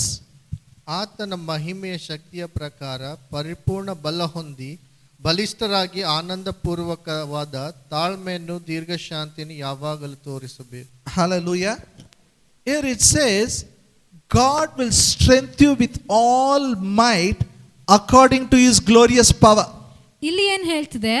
ಆತನ ಮಹಿಮೆಯ ಶಕ್ತಿಯ ಪ್ರಕಾರ ದೇವರು ನಿಮ್ಮನ್ನು ಬಲಿಷ್ಠರನ್ನಾಗಿ ಮಾಡ್ತಾನೆ. Say in English, my Father will strengthen me with all might according to His glorious power. ನನ್ನಿಂದ ಹೇಳ್ರಿ, ನನ್ನ ತಂದೆಯು ಪರಿಪೂರ್ಣ ಬಲದಿಂದ ನನ್ನನ್ನು ಬಲಿಷ್ಠನಾಗಿ ಮಾಡಿಸ್ತಾನೆ ತನ್ನ ಮಹಿಮೆಯ ಶಕ್ತಿಯ ಪ್ರಕಾರ. See, for example, ಉದಾಹರಣೆಗೆ once I went to Navi Mumbai. ಒಂದಿನ ನಾನು ನವಿ ಮುಂಬೈಗೆ ಹೋಗಿದ್ದೆ. My friend took me, my old friend took me to the house. ನನ್ನ ಹಳೆ ಸ್ನೇಹಿತನೊಬ್ಬನಿದ್ದಾನೆ, ಆತನು ತನ್ನ ಮನೆಗೆ ಕರ್ಕೊಂಡು ಹೋದ. They stay in 19th floor. ಅವ್ರ ಮನೆ 19ನೇ ಮಹಡಿಯ ಮೇಲೆ ಇದೆ. When we went, they said lift is not working. ನಾವು ಹೋದಾಗ ಅವ್ರು ಹೇಳಿದ್ರು ಲಿಫ್ಟ್ ಕೆಲಸ ಮಾಡ್ತಾ ಇಲ್ಲ. I told him, forget it, I will not come to your house. 19ನೇ ಮಹಡಿಯಲ್ಲಿ ಮನೆ ಇದೆ ಅಂತೆ, ಲಿಫ್ಟ್ ಕೆಲಸ ಮಾಡ್ತಾ ಇಲ್ಲ. ನಾನು ಹೇಳಿದೆ, ಮರ್ತ್ ಬಿಡು, ನಾನು ಮನೆಗೆ ಬರಲ್ಲ. I said, why I will climbing 19 floors, my God. 19ನೇ ಮಹಡಿವರೆಗೆ ನಾನು ಎಲ್ಲ Because steps already, ಏರ್ಬೇಕಾಗಲ್ಲ. my meeting was finished, I was so tired. ಅವಾಗ್ಲೇ ನನ್ನ ಮೀಟಿಂಗ್ ಮುಗ್ದೋಗಿತ್ತು, ಬಹಳ ಆಯಾಸವಾಗಿತ್ತು. Then he said, no, you just wait for some time. ನನ್ನ ಸ್ನೇಹಿತನ ಹೇಳ್ತಲ್ಲ, ಇಲ್ಲ ನಾನು ಸ್ವಲ್ಪ ಸಮಯ They ಕಾಯಿ. all, climbed the 19 floors, they climbed and went, I waited. ಆ ವ್ಯಕ್ತಿಯ ಕುಟುಂಬದವ್ರು ಎಲ್ಲರೂ 19 ಮಹಡಿವರೆಗೆ ಮನೆಯವರೆಗೆ ಸ್ಟೆಪ್ಸ್ ಹತ್ತುತ್ತಾ ಹೋದ್ರು. By the another 15 minutes, somehow it got repaired, now the lift was available. 15 ನಿಮಿಷದಲ್ಲಿ ಹೇಗೋ ಲಿಫ್ಟ್ ರಿಪೇರ್ ಮಾಡಿಬಿಟ್ರು, ಲಿಫ್ಟ್ ಇವಾಗ ಸಿದ್ಧವಾಗಿತ್ತು. When I went there, I was looking more fresh, they were looking so tired. ನಾನು ಲಿಫ್ಟಿನ ಮೂಲಕ ಮೇಲೆ ಹೋದ್ಮೇಲೆ ಅವ್ರಿಗೆ ನೋಡಿದ್ರೆ ಅವ್ರು ಇಷ್ಟು ಆಯಾಸವಾಗಿದ್ರು, ನಾನು ಇಷ್ಟು ಫ್ರೆಶ್ ಆಗಿದೆ. Because no effort here, you have to get into the lift, that's all over. ಯಾಕಂದ್ರೆ ನಾನು ಏನು ಪ್ರಯಾಸನೆ ಮಾಡಲಿಲ್ಲ, ನಾನು ಏನು ಕೆಲಸನೇ ಮಾಡಲಿಲ್ಲ, ಲಿಫ್ಟ್ ಅಲ್ಲಿ ಹೋಗಿ ನಿಂತ್ಕೊಂಡೆ ಅಷ್ಟೇ. Listen carefully. ಧ್ಯಾನವಿಟ್ಟು ಕೇಳಿ. Not only Holy Spirit will give revelation, He will fill you with His power, you can fulfill that good work what God has given. ಪವಿತ್ರಾತ್ಮನು ನಿಮಗೆ ದೇವರ ಯೋಜನೆ ಪ್ರಕಟಿಸುವುದು ಅಷ್ಟೇ ಅಲ್ಲದೆ ದೇವರ ಯೋಜನೆ, ದೇವರ ಪ್ಲಾನ್ ಪೂರ್ತಿ ಮಾಡುವ ಹಾಗೆ ನಿಮ್ಮನ್ನು ಶಕ್ತಿಯಿಂದ ತುಂಬಿಸುವನು. You forget a job, ನಿಮ್ಗೊಂದ್ ಕೆಲಸ ಸಿಕ್ಕರೆ Why you will get a job? ಯಾಕ ಕೆಲಸ ಸಿಗ್ತದೆ? Because it is in God's plan. ಯಾಕೆಂದ್ರೆ ಅದು ದೇವರ ಪ್ಲಾನ್ ಅಲ್ಲಿ ಇತ್ತು. Amen. Amen. And to do the job, God will fill you with His strength. ಆ ಕೆಲಸ ನೀವು ಮಾಡುವಂತೆ ದೇವ್ರು ತನ್ನ ಶಕ್ತಿನ ನಿಮ್ಮನ್ನು ತುಂಬಿಸ್ತಾನೆ. How many of you understand what I'm ಎಷ್ಟು saying? ಜನರಿಗೆ ಅರ್ಥ ಆಗ್ತಾ ಇದೆ? It can be ministry, it can be business, everything. ಸೇವೆ ಆಗಿರ್ಬೋದು, ವ್ಯಾಪಾರವಾಗಿರ್ಬೋದು, ನೀವು ಮಾಡುವಂತ ಯಾವುದೇ ಕೆಲಸ. Hallelujah. But you have one thing to do. You have to walk worthy of the Lord. ಆದ್ರೆ ನೀವು ಒಂದ್ ಕೆಲಸ ಮಾಡ್ಬೇಕು, ದೇವರಿಗಾಗಿ ಯೋಗ್ಯರಾಗಿ ನಡ್ಕೊಂಡು ಹೋಗ್ಬೇಕು. Last week I told my parents want to give bribe. I rejected it. ನಾನು ಕಳೆದ ವಾರ ಒಂದು ಉದಾಹರಣೆ ಕೊಟ್ಟಿದ್ದೆ. ನನ್ನ ಅಪ್ಪ ಅಮ್ಮ ಅವ್ರು ನನ್ಗಾಗಿ ಅಲ್ಲಿ ಲಂಚ ಕೊಡ್ಬೇಕು ಅಂತ ಬಯಸ್ತಿದ್ರು, ನಾನ್ ಬೇಡ ಅಂದೆ. If you go to shortcut, if you go, you will miss the plan of God. ನೀವು ಅಡ್ಡದಾರಿ ಹಿಡ್ಕೊಂಡು ಹೋದ್ರೆ ದೇವರ ಪ್ಲಾನ್, ದೇವರ ಯೋಜನೆ ತಪ್ಪಿಸ್ಕೊಳ್ತೀರಾ. But sometimes when you are honest, you will face lot of hardships. ಆದ್ರೆ ಕೆಲವೊಂದ್ಸಲ ನೀವು ಪ್ರಾಮಾಣಿಕರಾಗಿದ್ದಾಗ ನಿಮ್ ಮುಂದೆ ಬಹಳಷ್ಟು ಕಷ್ಟಗಳು ಬಂದೇ ಬರ್ತವೆ. Let me give one example. ಒಂದು ಉದಾಹರಣೆ ಕೊಡ್ತೇನೆ ಕೇಳ್ರಿ. You know, before marriage, my wife was working in Belgaum. ಮದ್ವೆಕ್ಕಿಂತ ಮೊದಲು ನನ್ನ ಹೆಂಡತಿ ಬೆಲ್ಗಾಮಲ್ಲಿ ಕೆಲಸ ಮಾಡ್ತಾ ಇದ್ಲು. She came here for exam duty. ಅವಾಗ ಅವರು ಗುಲ್ಬರ್ಗಕ್ಕೆ ಎಕ್ಸಾಮ್ ಡ್ಯೂಟಿಗಾಗಿ ಬಂದ್ರು. All nursing students exam was going on. ಎಲ್ಲ ನರ್ಸಿಂಗ್ ಸ್ಟೂಡೆಂಟ್ಸ್ ಗಳಿಗಾಗಿ ಎಕ್ಸಾಮ್ ನಡೀತಾ ಇತ್ತು. Open malpractice. Everybody is taking chit and writing. ಎಲ್ರು ಮುಂದೆ ಎಲ್ರು ಚಿಟ್ಟು ತೆರೆದು ಬರಿತಾ ಇದ್ರು. She said, no, I will not allow. ಅವ್ರು ಹೇಳ್ತಾರೆ, ಇಲ್ಲ ಕಾಪಿ ಮಾಡುವಂತೆ ನಾನು ಬಿಡುವುದಿಲ್ಲ. But in the Gulbarga college they say, no, you can't do anything. It is our college, we will do it. ಆದ್ರೆ ಗುಲ್ಬರ್ಗದಲ್ಲಿರುವಂತ ಆ ಕಾಲೇಜ್ ಅವ್ರು ಹೇಳಿದ್ರು, ಇಲ್ಲ ಇದು ನಮ್ ಕಾಲೇಜ್, ನೀವೇನ್ ಮಾಡಕ್ಕಾಗಲ್ಲ, ನಾವೇನ್ ಮಾಡ್ತೀವೋ ಅದೇ ನಡೀತದೆ. Now as a Christian, what we should do? ಕ್ರೈಸ್ತಿಯರಾಗಿ ನಾವೇನ್ ಮಾಡ್ಬೇಕು? Walk worthy of the Lord. Okay, adjust ಮಾಡ್ಕೊಂಡು ಹೋಗೋಣ, ಯಾಕೆ ಸುಮ್ಮನೆ ತಲೆನೋವು. Usually we think like that. ನಾವು ಹಾಗೆ ಅನ್ಕೊಳ್ತೇವೆ, ಯಾಕೆ ಸುಮ್ಮನೆ ತಲೆನೋವು ಅಂತ ಅಡ್ಜಸ್ಟ್ ಮಾಡ್ಕೊಂಡು ಹೋಗೋಣ. But she said, no, I will not allow. ಆದ್ರೆ ಅವಳು ಹೇಳಿದ್ಲು, ಇಲ್ಲ ನಾನು ಇದಕ್ಕೆ So ಬಿಡುವುದಿಲ್ಲ. nobody cared for her because she was only a tutor. Nobody cared for her. ಆಗ ಟ್ಯೂಟರ್ ಆಗಿದ್ರು ಅಷ್ಟೇ, ಅದಕ್ಕಾಗಿ ಅವ್ರು ಹೇಳಿದ ಮಾತಿಗೆ ಯಾರು ಲಕ್ಷ್ಯ So ಕೊಡ್ಲಿಲ್ಲ. she wrote a letter to all the higher authorities. ಆದ್ರೆ ಉತ್ತರ ಅಧಿಕಾರಿ ಯಾರ್ಯಾರಿದ್ರು ಅವ್ರ ಮೇಲೆ, ಅವ್ರಿಗಾಗಿ ಇವ್ರು ಪತ್ರವನ್ನು ಬರೆದ್ರು. Open cheating is going on. Malpractice is going on. ಈ ಕಾಲೇಜಲ್ಲಿ ಎಲ್ಲರ ಮುಂದೆ ಕಾಪಿಂಗ್ ನಡೀತಾ ಇದೆ, ಚೀಟಿಂಗ್ ನಡೀತಾ ಇದೆ ಅಂತ ಬರೆದ್ರು. Then the results were withheld. ಆವಾಗ ಆ ಕಾಲೇಜಲ್ಲಿ ಇರುವವರ ಎಲ್ಲ ರಿಸಲ್ಟ್ ಗಳು ಅದು ಹಿಂದೆ Came ಹಿಡ್ಕೊಂಡಿದ್ರು. in the newspaper that principal was debarred for 3 years. He cannot take up the examination duty. ಆ ಕಾಲೇಜ್ ಪ್ರಿನ್ಸಿಪಲ್ ಅವ್ರಿಗೆ 3 ವರ್ಷ ಡಿಬಾರ್ ಮಾಡಿದ್ರು. ಅಂದ್ರೆ ಅವ್ರ ಕಾಲೇಜಲ್ಲಿ ಮುಂದೆ 3 ವರ್ಷ ಅವ್ರ exam ಇಡಕ್ಕಾಗಲ್ಲ. After the marriage, she came to Gulbarga. ಮದ್ವೆ ಆದ್ಮೇಲೆ ನನ್ನ ಹೆಂಡತಿ ಬೆಲ್ಗಾಮಿಂದ ಗುಲ್ಬರ್ಗಕ್ಕೆ ಬಂದ್ರು. I know the dean personally. Dean of that college, I know him. Medical college, I know him. ಆ ಕಾಲೇಜಿನ ಡೀನ್ ನನ್ಗೆ ಬಹಳ ಚೆನ್ನಾಗಿ ಗೊತ್ತಿದ್ರು. His children were my students. ಅವರ ಮಕ್ಕಳು ನನ್ನ ಕೆಳಗೆ ಕಲ್ತವರು. I trained, first when they introduced software, I trained that all the hospital staff. ಆ ಹಾಸ್ಪಿಟಲ್ ಅಲ್ಲಿ ಎಲ್ಲರಿಗೆ ಹೇಗೆ ಕಂಪ್ಯೂಟರ್ ಯೂಸ್ ಮಾಡ್ಬೇಕು ಅಂತ ಕಲ್ಸ್ಕೊಟ್ಟಿದ್ದೆ. When he said, Satyanand, after when she comes, don't go anywhere, come here itself. ಅವ್ರು ನನ್ಗೆ ಏನ್ ಹೇಳಿದ್ರು, ಸತ್ಯಾನಂದ್ ನಿಮ್ ಹೆಂಡತಿ ಗುಲ್ಬರ್ಗಕ್ಕೆ ಬಂದಾಗ ಎಲ್ಲೂ ಹೋಗ್ಬೇಡ್ರಿ, ನಮ್ ಕಡೆ ಬನ್ರಿ, ನಾವು ಕೆಲಸ But ಕೊಡ್ತೇವೆ. after seeing her biodata, they said no. ಆದ್ರೆ ನಾನು ಬಯೋಡಾಟಾ ಹೋಗಿ ಕೊಟ್ಟಾಗ ಅವ್ರು ಹೇಳಿದ್ರು, ಇಲ್ಲ ನಾವು ಕೆಲಸ ಕೊಡಕ್ಕಾಗಲ್ಲ. She is good, we are bad, we can't take her. ಅವಳು ಒಳ್ಳೆಯವಳು, ಆದ್ರೆ ನಾವು ಕೆಟ್ಟವರಾಗಿದ್ದೇವೆ, ಅವಳನ್ನ ತಗೊಳಕ್ಕಾಗಲ್ಲ. When you take a stand for God, sometimes you have to face the hardships, you have to face the challenges. ದೇವ್ರಿಗಾಗಿ ನೀವು ನಿಂತ್ಕೊಂಡಾಗ ಕೆಲವೊಂದ್ಸಲ ನಿಮ್ ಮುಂದೆ ಅಲ್ಲಿ ಸಂಕಟಗಳು, ಕಷ್ಟಗಳು ಬಂದೇ ಬರ್ತವೆ. But you are not the loser. ಆದ್ರೆ ನೀವು ಅಲ್ಲಿ ಸೋಲುವವರಲ್ಲ. Why? ಯಾಕೆ? Because you have decided to walk worthy of the Lord, which pleases Him. ಆದ್ರೆ ನೀವು ದೇವರಿಗಾಗಿ ಯೋಗ್ಯರಾಗಿ ನಡ್ಕೊಳ್ಬೇಕು, ದೇವರನ್ನು ಸಂತೋಷ ಪಡಿಸಬೇಕು ಅಂತ ನಿರ್ಧಾರ ಮಾಡಿದ್ದೀರಿ. Hallelujah. Hallelujah. So she applied for tutor, was rejected. ಅದಕ್ಕಾಗಿ ಅವಳು ಇನ್ನೊಂದ್ ಕಡೆ ಟ್ಯೂಟರ್ ಆಗಿ ಅಪ್ಲೈ ಮಾಡಿದ್ರೆ ಅಲ್ಲೂ ತಿರಸ್ಕಾರ ಮಾಡಿದ್ರು. Another place she went, nobody was there. ಇನ್ನೊಂದು ಸ್ಥಳಕ್ಕೆ ಹೋಗಿದ್ರು, ಆ ಕಾಲೇಜಲ್ಲಿ ಯಾರು ಇರ್ಲಿಲ್ಲ. They have to work as a principal. ಅವ್ರು ಹೇಳಿದ್ರು, ಇಲ್ಲಿ ನೀವು ಪ್ರಿನ್ಸಿಪಲ್ ಆಗಿ ಕೆಲಸ ಮಾಡ್ಬೇಕು. She said, how can I do it? ಅವಳು ಕೇಳ್ತಾಳೆ, ನಾನ್ ಹೇಗ್ I ಮಾಡ್ಲಿ? said, don't worry, pray in tongues and do it. ನಾನ್ ಹೇಳ್ದೆ, ಚಿಂತೆನೆ ಮಾಡ್ಬೇಡ, ಅನ್ಯ ಭಾಷೆಯಲ್ಲಿ ಪ್ರಾರ್ಥನೆ ಮಾಡು, ಕೆಲಸ ಮಾಡು. The job is new, ಆ ಕೆಲಸ ಹೊಸದಾಗಿತ್ತು. but Holy Spirit strengthens you to do the job. ಪವಿತ್ರಾತ್ಮನು ಆ ಕೆಲಸ ಮಾಡುವಂತೆ ಬಲಪಡಿಸ್ತಾನೆ. In 9 years, she has done so much for the institute. 9 ವರ್ಷ ಆ ಕಾಲೇಜಲ್ಲಿ ಕೆಲಸ ಮಾಡಿದಾಗ What I'm- ಅವರಿಗಾಗಿ ಬಹಳಷ್ಟು ವಿಷಯಗಳನ್ನು ಮಾಡಿದ್ರು. What I'm saying is, ಏನ್ ಹೇಳಕ್ ಬಯಸ್ತಾ ಇದ್ದೇನೆ, all of you, God has a plan. ನಿಮ್ ಎಲ್ಲರಿಗಾಗಿ ಪ್ರತಿಯೊಬ್ಬರಿಗಾಗಿ ದೇವರ ಪ್ಲಾನ್ ಇದೆ. Holy Spirit reveals a plan. ಪವಿತ್ರಾತ್ಮನು ಪ್ಲಾನ್ ತೋರಿಸ್ತಾನೆ. And Holy Spirit helps you to accomplish the plan. ಆ ಪ್ಲಾನ್ ಪೂರ್ತಿ ಮಾಡುವಂತೆ ಪವಿತ್ರಾತ್ಮನು ಸಹಾಯ ಮಾಡ್ತಾನೆ. How many of you understand what I'm ಎಷ್ಟು saying? ಜನರಿಗೆ ಅರ್ಥ ಆಗ್ತಾ ಇದೆ? You know, nowadays we make a lot of these confessions and all those things. There is no time for testimony. ಈಗಿನ ಸಮಯ ಕೆಲವು ದಿನಗಳಾಗಿದೆ ನಾವು ಅರಿಕೆಗಳನ್ನು ಮಾಡಿಸ್ತಾ ಇದ್ದೇವೆ ಆರಾಧನೆಯಲ್ಲಿ, ಅದಕ್ಕಾಗಿ ಸಾಕ್ಷಿಗಳಿಗೆ ಸಮಯ ಇಲ್ಲ. Hello? Some people asking, Pastor, why no testimony? ಕೆಲವು ಜನರು ಬಂದು ಕೇಳ್ತಾರೆ, ಅಣ್ಣ ಸಾಕ್ಷಿ ಸಮಯನೇ ಕೊಡ್ತಾ ಇಲ್ಲ, ಸಾಕ್ಷಿಗೆ ಯಾವಾಗ ಕೊಡ್ಬೇಕು? ಟೆಸ್ಟಿಮನಿ ನಿಮ್ಮ ಕೈಯಲ್ಲಿ ಮೈ ಕೊಟ್ಟರೆ ನೀವು ಪ್ರಸಂಗ ಮಾಡ್ತೀರಿ, ಅದಕ್ಕೆ ನಾವು ಕೊಡಲ್ಲ. ನಿಮ್ ಕೈಯಲ್ಲಿ ಮೈಕ್ ಕೊಟ್ರೆ ಆಯ್ತು, ನೀವು ಪ್ರಸಂಗನೇ ಮಾಡ್ತೀರಾ. I saw one day everybody takes hallelujah. Why you are not saying hallelujah? Say hallelujah. I said testimony ಕೊಡೋಣ, ಟೆಸ್ಟಿಮನಿ ಕೊಡಬೇಕು ಅಷ್ಟೇ. ಇಲ್ಲ 2 ನಿಮಿಷ ಕೊಡಬೇಕು, ಇಲ್ಲ 3 ನಿಮಿಷ ಕೊಡಬೇಕು. Yes or no? ಈಗ ಎಲ್ಲರೂ ಪ್ರಸಂಗ ಮಾಡಿದ್ರೆ ನಾ ಏನು ಮಾಡಬೇಕು? Okay, no problem. There is one testimony. Come quickly. ಒಂದು ಸಾಕ್ಷಿ ಇದೆ, It is related to this subject. That's why I'm asking her to share. ಇವತ್ತು ನಾನು ಸಾರುವಂತ ವಾಕ್ಯದ ಪ್ರಕಾರ ಆಗಿದೆ, ಅದಕ್ಕಾಗಿ ಸಾಕ್ಷಿ ಹೇಳೋ ಅಂತ ಹೇಳ್ತಾ She ಇದ್ದೀನಿ. will tell in Kannada and very short she will tell. ಕನ್ನಡದಲ್ಲಿ ಚಿಕ್ಕದಾಗಿ ಹೇಳ್ತಾಳೆ. ಮೇಲೆ ಬಾ. Praise Lord. ಕಳೆದ ಶನಿವಾರ ನಾನೊಂದು ಇಂಟರ್ವ್ಯೂ ಅಟೆಂಡ್ ಆಗಿದ್ದೆ. So I was very terrible. Okay, ನಂಗೆ ತುಂಬ ಭಯ ಆಗ್ಬಿಟ್ಟಿತ್ತು. Then last Sunday I attended, ಕಳೆದ ಭಾನುವಾರ ಮತ್ತು ನಾನು ಚರ್ಚಿಗೆ ಬಂದಿದ್ದೆ. So then I prayed a lot. Thank God I am into that thing now.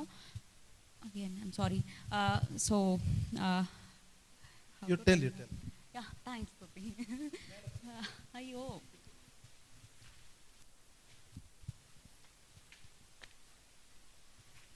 okay, so last Saturday I attended an interview. It was Accenture.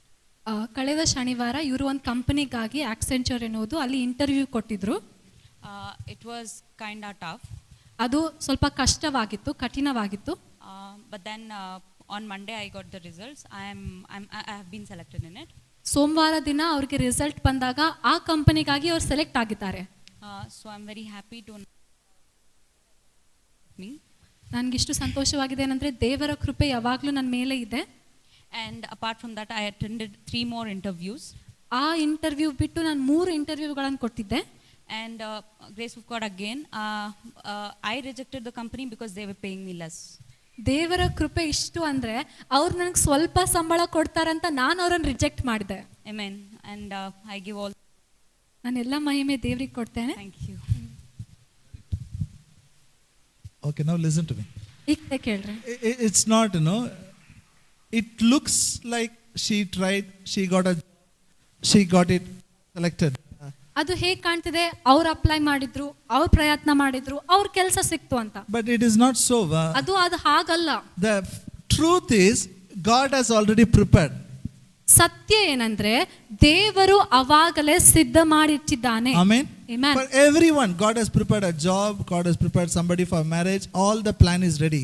ಪ್ರತಿಯೊಬ್ಬೊಬ್ಬರಿಗಾಗಿ ದೇವರು ಕೆಲಸ ಸಿದ್ಧ ಮಾಡಿಟ್ಟಿದ್ದಾನೆ. ಮದುವೆ ಏನಾಗಬೇಕು, ಯಾರಿಗಾಗಬೇಕು ಸಿದ್ಧ ಮಾಡಿಟ್ಟಿದ್ದಾನೆ. Hallelujah. Hallelujah. Now Holy Spirit will reveal it in right time, and Holy Spirit will help you to fulfill that plan.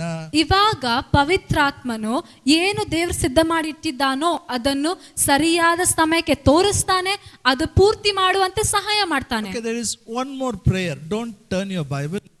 Ephesians 1st. ಇನ್ನೊಂದು ಪ್ರಾರ್ಥನೆ ಇದೆ, ಎಫೆಸ 1ನೇ ಅಧ್ಯಾಯದಲ್ಲಿ. ನೀವು ಬೈಬಲ್ ತಿರುಗಿಸ್ಬೇಡ್ರಿ, ಈ ಕಡೆ ನೋಡ್ರಿ. Paul is saying, God open their eyes of understanding. ಪೌಲನು ಪ್ರಾರ್ಥಿಸ್ತಾ ಇದ್ದಾನೆ, ದೇವರೇ ಅವರ ತಿಳುವಳಿಕೆಯ ಕಣ್ಣುಗಳನ್ನು ತೆರೆ. They will know 3 things. ಅವ್ರು 3 ವಿಷಯಗಳನ್ನು ತಿಳ್ಕೊಳ್ಳಲಿ. One is God's call in their life. ಮೊದಲನೇದಾಗಿ ಅವರ ಜೀವನದಲ್ಲಿರುವ ದೇವರ ಕರೆ. Second, their inheritance. ಎರಡನೇದಾಗಿ ಅವರ ಸ್ವಾಸ್ಥ್ಯ. Third is resurrection power which is in them. ಮೂರನೇದಾಗಿ ಅವರೊಳಗೆ ಇರುವಂತ ಪುನರುತ್ಥಾನ ಶಕ್ತಿ. Hallelujah. Hallelujah. Paul never prayed, Lord, give them a job. give them this blessing, give them husband, give them, like that he never prayed. ನೋಡ್ರಿ, ಪೌಲನು ಯಾವುದೇ ಸಭೆಗಾಗಿ ದೇವ್ರೆ ಅವರಿಗೆ ಕೆಲಸ ಕೊಡು, ನೌಕರಿ ಕೊಡು, ಇವ್ರಿಗೆ ಮದುವೆ ಆಗ್ಲಿ, ಆಶೀರ್ವಾದ ಕೊಡು ಅಂತ ಪ್ರಾರ್ಥನೆ ಮಾಡ್ಲೇ ಇಲ್ಲ. Your job itself is a God's call. ನೋಡ್ರಿ, ನಿಮ್ಮ ಕೆಲಸವೇ, ನಿಮ್ಮ ನೌಕರಿಯೇ ದೇವರ ಒಂದು ಕರೆಯಾಗಿದೆ. Hallelujah. Hallelujah. What are the three things? ಏನ್ ಮೂರು ವಿಷಯಗಳು? Calling, inheritance, resurrection power. ನನ್ನಿಂದ ಹೇಳ್ರಿ, ಕರೆ, ಸ್ವಾಸ್ಥ್ಯವು, Resurrection power. ಆಸ್ತಿ. ನಾನು ಇನ್ನೊಂದ್ಸಲ ಹೇಳ್ರಿ, ಕರೆ, ನನ್ನ ಆಸ್ತಿ, ಪುನರುತ್ಥಾನ ಶಕ್ತಿ. And this resurrection power is in you, he says. ಮತ್ತು ಆತನು ಹೇಳ್ತಾನೆ, ಈ ಪುನರುತ್ಥಾನ ಶಕ್ತಿ ನಿಮ್ಮೊಳಗಿದೆ. Hallelujah. So where is the power? ಈ ಪುನರುತ್ಥಾನ ಶಕ್ತಿ ಎಲ್ಲಿದೆ? ಇದು ಡೌಟ್ ಬರ್ತದಲ್ಲ? ಯಾಕೆ ಡೌಟ್ ಬರ್ತದೆ? Because we prayed, Lord, send us power, Lord. Pour your power, Lord. Give me power, Lord. We prayed like this. We sang like this. ನಮ್ಗಿದು ನಂಬಕ್ಕಾಗಲ್ಲ, ಯಾಕಂದ್ರೆ ನಾವು ಪ್ರಾರ್ಥನೆ ಮಾಡಿದ್ದೇವೆ, ನಾವು ಹಾಡುಗಳನ್ನ ಹಾಡಿದ್ದೇವೆ. ನಿನ್ ಶಕ್ತಿಯನ್ನು ಕಳಿಸು ದೇವ್ರೆ, ಶಕ್ತಿನ ತುಂಬಿಸು God, ದೇವ್ರೆ. you come, Lord. ದೇವ್ರೆ ನೀನ್ ಬಾ. Like Sinai mountain, you come, Lord. ಸೀನಾಯಿ ಬೆಟ್ಟದ ಮೇಲೆ ಹೇಗೆ ಇಳಿದು ಬಂದಿದ್ಯೋ ಈಗ ಬಾ. ನಿನ್ನ ಪ್ರಸನ್ನತೆ ಇಲ್ಲನ ನಾನು ಏನು ಮಾಡ ಆಗಲ್ಲ. ಗಾಡ್ ಸೆಡ್ ಅದೆಲ್ಲ ಹಳೆ ಒಡಂಬಡಿಕೆ. That's all old testament. ಅದೆಲ್ಲ ಹಳೆ ಒಡಂಬಡಿಕೆ. Here his power is already is inside. ಇವಾಗ ಆತನ ಶಕ್ತಿ ನಿಮ್ಮೊಳಗಡೆ ಇದೆ. Hallelujah. Hallelujah. Why it is inside? ಯಾಕೆ ನಿಮ್ಮೊಳಗಿದೆ? Now come with me to Ephesians 3rd chapter. ಇವಾಗ ನೋಡ್ಕೊಳ್ಳೋಣ ಎಫೆಸದವರಿಗೆ 3ನೇ ಅಧ್ಯಾಯ. Quickly. ಅತಿ ಬೇಗನೆ ನೋಡ್ಕೊಳ್ಳೋಣ. ಎಫೆಸದವರಿಗೆ ಬರೆದ ಪತ್ರಿಕೆ 3ನೇ ಅಧ್ಯಾಯ. Again here he is praying for them. ಇಲ್ಲಿ ಇನ್ನೊಂದ್ಸಲ ಆತನು ಅವ್ರಿಗಾಗಿ ಪ್ರಾರ್ಥಿಸ್ತಾ This ಇದ್ದಾನೆ. is also a prayer. ಇದು ಕೂಡ ಒಂದು ಪ್ರಾರ್ಥನೆ ಆಗಿದೆ. This prayer starts from verse 14 to 20. We will not read everything. ಈ ಪ್ರಾರ್ಥನೆ 14ನೇ ವಾಕ್ಯದಿಂದ 20ನೇ ವಾಕ್ಯದವರೆಗಿದೆ. ನಾವು ಎಲ್ಲ ವಾಕ್ಯ ಓದಲ್ಲ, We'll read two scriptures. ಎರಡೇ ವಾಕ್ಯ ಓದ್ಕೊಳ್ಳೋಣ. Verse 16. 16ನೇ ವಾಕ್ಯ ನೋಡ್ಕೊಳ್ಳೋಣ. ನೀವು ದೇವರಾತ್ಮನ ಮೂಲಕ ಆಂತರ್ಯದಲ್ಲಿ ವಿಶೇಷ ಬಲವನ್ನು ಹೊಂದಿದವರಾಗುವ ಹಾಗೆಯೂ ಕ್ರಿಸ್ತನು ನಿಮ್ಮ ನಂಬಿಕೆಯ ಮೂಲಕ ನಿಮ್ಮ ಹೃದಯಗಳಲ್ಲಿ ವಾಸ ಮಾಡುವ ಹಾಗೆಯೂ. Is it okay? Spirit in the inner man. Here Paul says, I am praying for you. You will be strengthened with might by his spirit in the inner man. ಇಲ್ಲೇನ್ ಹೇಳ್ತಾ ಇದ್ದಾನೆ ಪೌಲನು, ನೀವು ದೇವರಾತ್ಮನ ಮೂಲಕ ನಿಮ್ಮ ಅಂತರ್ಯದಲ್ಲಿ ವಿಶೇಷ ಬಲ ಹೊಂದಿದವರಾಗಬೇಕು. Shall we tell in Kannada? ನನ್ನಿಂದ ಹೇಳ್ರಿ, ನಾವು ದೇವರಾತ್ಮನ ಮೂಲಕ ನಮ್ಮ ಅಂತರ್ಯದಲ್ಲಿ ವಿಶೇಷ ಬಲ ಹೊಂದಿದವರಾಗುವೆವು. That's wonderful. You see, the purpose of the Holy Spirit is this. ಪವಿತ್ರಾತ್ಮನ ಉದ್ದೇಶವೇ ಇದಾಗಿದೆ. We think Holy Spirit means only Sunday he will be in the church. ನಮ್ಗೇನ್ ಅನಿಸ್ತದೆ, ಪವಿತ್ರಾತ್ಮನು ಅಂದ್ರೆ ರವಿವಾರ ಸಭೆಯಲ್ಲಿ ಅಷ್ಟೇ. Only he will cast out demons and do healing prayer. ಪವಿತ್ರಾತ್ಮನ ಯಾವಾಗ ಬೇಕು? ಸ್ವಸ್ಥೆ ಪ್ರಾರ್ಥನೆ ಮಾಡುವುದಕ್ಕಾಗಿ, ದೆವ್ವಗಳನ್ನು And ಓಡಿಸುವುದಕ್ಕಾಗಿ. he will move only when drums beat is there and keyboard is there. Drums ಬಾರಿಸುವಾಗ, ಗಿಟಾರ್ ಬಾರಿಸುವಾಗ, ಕೀಬೋರ್ಡ್ ಬಾರಿಸಿದಾಗ ಅಷ್ಟೇ ಪವಿತ್ರಾತ್ಮನು ಕಾರ್ಯ ಮಾಡ್ತಾನೆ. He is with you. He is in you. He is with you always. So strengthen your inner man. ಇಲ್ಲ, ಪವಿತ್ರಾತ್ಮ ನಿಮ್ಮೊಟ್ಟಿಗೆ ಯಾವಾಗಲೂ ಇದ್ದಾನೆ, ನಿಮ್ಮ ಜೊತೆಯಲ್ಲಿದ್ದಾನೆ ಮತ್ತು ಆತನು ನಿಮ್ಮನ್ನು ವಿಶೇಷ ಬಲದಿಂದ ಬಲಪಡಿಸ್ತಾನೆ. And he will work in such a way. Okay, we'll read one more scripture. Ephesians 3:20.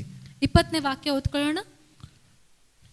ನಮ್ಮಲ್ಲಿ ಕಾರ್ಯ ಸಾಧಿಸುವ ತನ್ನ ಶಕ್ತಿಯ ಪ್ರಕಾರ ನಾವು ಬೇಡುವುದಕ್ಕಿಂತಲೂ ಯೋಚಿಸುವುದಕ್ಕಿಂತಲೂ ಅತ್ಯಾಧಿಕವಾದದನ್ನು ಇನ್ನೊಂದ್ಸಲ ಓದ್ತೇನೆ.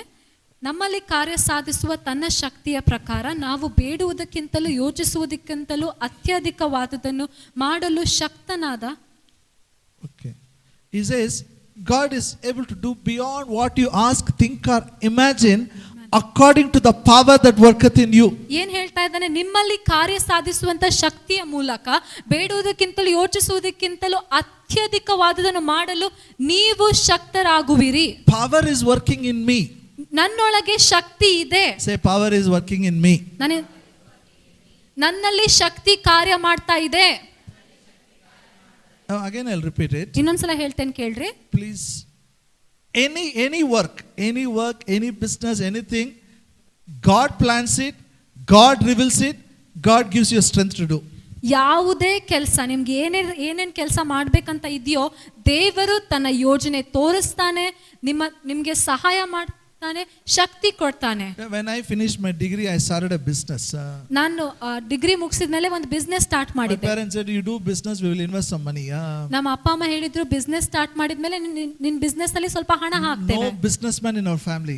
ನಮ್ ಕುಟುಂಬದಲ್ಲಿ ಯಾರು ವ್ಯಾಪಾರಿ ಆಗಿರ್ಲಿಲ್ಲ, Nobody ಬಿಸ್ನೆಸ್ knows ಮಾಡೋರು it. ಆಗಿರ್ಲಿಲ್ಲ. I was just only 20 years old. ನಾನು ಅವಾಗ 20 ವರ್ಷದವನಷ್ಟೇ. They gave me 150,000 in 2.5 years. I made it 3 lakhs.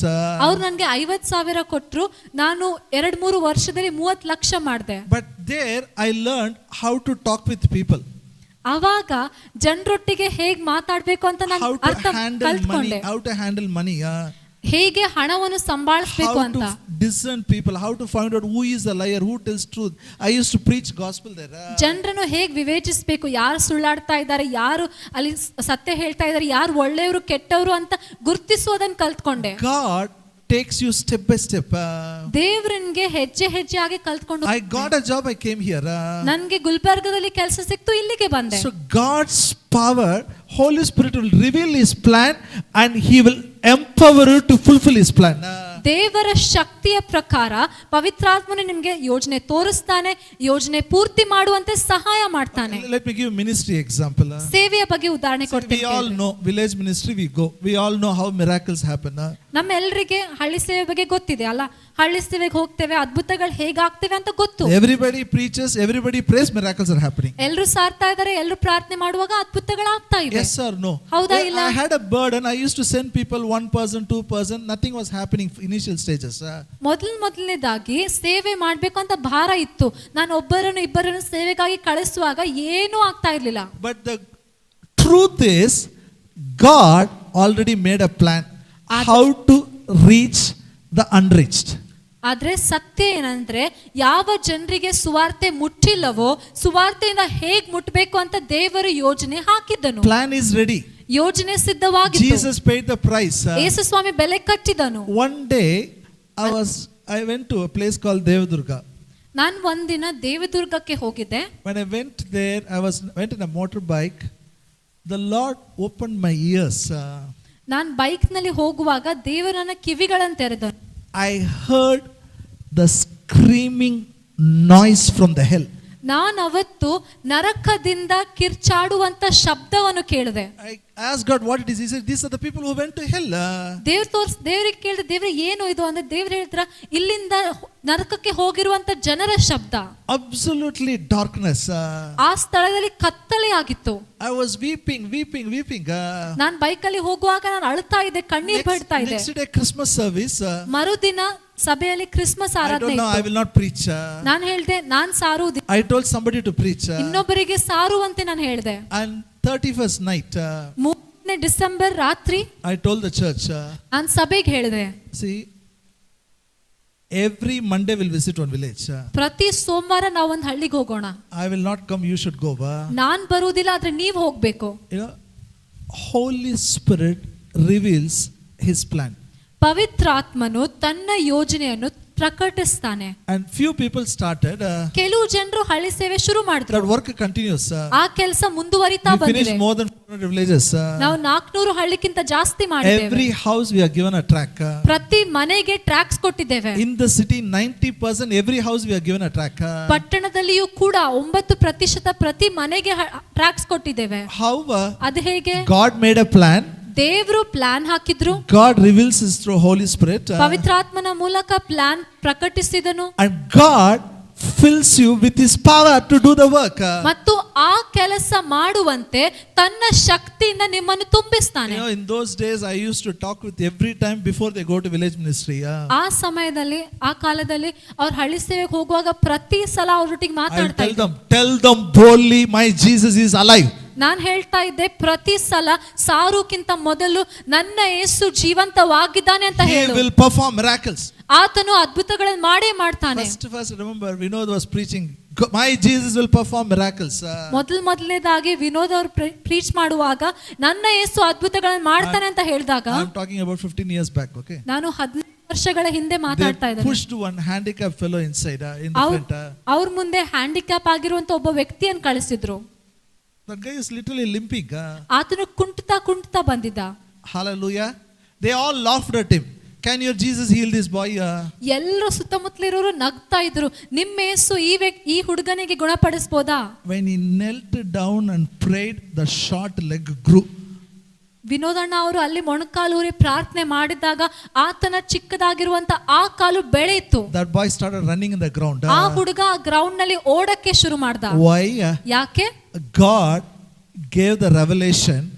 God filled us with his power. ಯಾಕೆಂದ್ರೆ ದೇವರು ಪ್ರಕಟಣೆಯನ್ನು ಕೊಟ್ಟರು, ದೇವರು ತನ್ನ ಶಕ್ತಿನ ತುಂಬಿಸಿದನು. Now listen. ಈ ಕಡೆ ಕೇಳ್ರಿ, Very important. Another ಬಹಳ fight. ಮುಖ್ಯ. Are you here? Are you ಕೇಳ್ತಾ learning ಇದ್ದೀರಾ? something? ಏನಾದ್ರೂ ಕಲಿತಾ ಇದ್ದೀರಾ? God made a plan. ದೇವರು ಪ್ಲಾನ್ ಮಾಡಿದ್ದಾನೆ, ಯೋಜನೆ ಮಾಡಿದ್ದಾನೆ. He will reveal to you through his Holy Spirit. ಪವಿತ್ರಾತ್ಮನ ಮೂಲಕ ತನ್ನ ಯೋಜನೆಯನ್ನು ನಿಮಗೆ ಪ್ರಕಟಿಸ್ತಾನೆ. He makes your inner man strong to fulfill it. ನಿಮ್ಮ ಒಳ ಮನುಷ್ಯನನ್ನು ಬಲಪಡಿಸ್ತಾನೆ ಆ ಪ್ಲಾನ್ ಅನ್ನು, ಯೋಜನೆಯನ್ನು ಪೂರ್ತಿ ಮಾಡುವಂತೆ. Then why I am struggling? ಆದ್ರೂ ನಾನು ಯಾಕೆ ಕಷ್ಟಪಡ್ತಾ ಇದ್ದೇನೆ? That is important. ಅದು ಮುಖ್ಯ ಅಲ್ಲ. Why I am unable to find out? ಯಾಕೆ ನನಗೆ ದೇವ್ರೇನ್ ಯೋಜನೆ ಹಾಕಿದಾನೆ ಗೊತ್ತಾಗ್ತಾ ಇಲ್ಲ? Why I am unable to release that power in my life? ದೇವರು ನನ್ನಲ್ಲಿ ಹಾಕಿರುವಂತ ಆ ಶಕ್ತಿಯನ್ನು ನಾನು ಯಾಕೆ ಬಿಡುಗಡೆ ಮಾಡಕ್ ಆಗ್ತಾ ಇಲ್ಲ? Amen. Are you with me? ಕೇಳ್ತಾ ಇದ್ದೀರಾ? Do you want to learn? ಕಲಿಬೇಕಾ? I need your attention, okay? ನಿಮ್ ಗಮನ ಈ ಕಡೆ ಬೇಕು. I'll tell this and close. ಇದನ್ನ ಹೇಳಿ ಮುಗಿಸ್ತೇನೆ. Turn your Bible to book of Colossians 3rd chapter. ಕೊಲೊಸ್ಸೆದವರಿಗೆ ಬರೆದ ಪತ್ರಿಕೆ 3ನೇ ಅಧ್ಯಾಯಕ್ಕೆ ತಿರುಗಿಸ್ರಿ. Verse 1 to 3. 1ನೇ ವಾಕ್ಯದಿಂದ 3ನೇ ವಾಕ್ಯದವರೆಗೆ. ಆದ ಕಾರಣ ನೀವು ಕ್ರಿಸ್ತನೊಂದಿಗೆ ಎಬ್ಬಿಸಲ್ಪಟ್ಟಿರುವುದರಿಂದ ಮೇಲಿರುವುಗಳನ್ನು ಹುಡುಕಿರಿ. ಅಲ್ಲಿ ಕ್ರಿಸ್ತನು ದೇವರ ಬಲಗಡೆಯಲ್ಲಿ ಆಸನಾರೂಢನಾಗಿದ್ದಾನೆ. ಮೇಲಿರುವಂಥವುಗಳ ಮೇಲೆ ಮನಸ್ಸಿಡಿರಿ, ಭೂ ಸಂಬಂಧವಾದವುಗಳ ಮೇಲೆ ಇಡಬೇಡಿರಿ. ಯಾಕೆಂದರೆ ನೀವು ಸತ್ತಿರಲ್ಲ, ನಿಮ್ಮ ಜೀವವು ಕ್ರಿಸ್ತನೊಂದಿಗೆ ದೇವರಲ್ಲಿ ಮರೆಯಾಗಿಟ್ಟಿದೆ. Okay, thank you. Now all of you look here. ಎಲ್ಲರೂ ಈ ಕಡೆ ನೋಡ್ರಿ. You close your Bibles. ನೀವೆಲ್ಲರೂ ನಿಮ್ಮ ಬೈಬಲ್ಗಳನ್ನು ಮುಚ್ಚಬಹುದು. Here Apostle Paul says, you are risen with Christ. ಇಲ್ಲಿ ಅಪೊಸ್ತಲನಾದ ಪೌಲನು ಹೇಳ್ತಾನೆ, ನೀವು ಯೇಸು ಕ್ರಿಸ್ತನೊಟ್ಟಿಗೆ ಜೀವಂತವಾಗಿ ಎದ್ದಿದ್ದೀರಿ. Say, I am risen with Christ. ನಾನು ಕ್ರಿಸ್ತನೊಂದಿಗೆ ಎಬ್ಬಿಸಲ್ಪಟ್ಟಿದ್ದೇನೆ. One more time. ನಾನು ಕ್ರಿಸ್ತನೊಟ್ಟಿಗೆ ಎಬ್ಬಿಸಲ್ಪಟ್ಟಿದ್ದೇನೆ. So he is telling, seek those things which are above.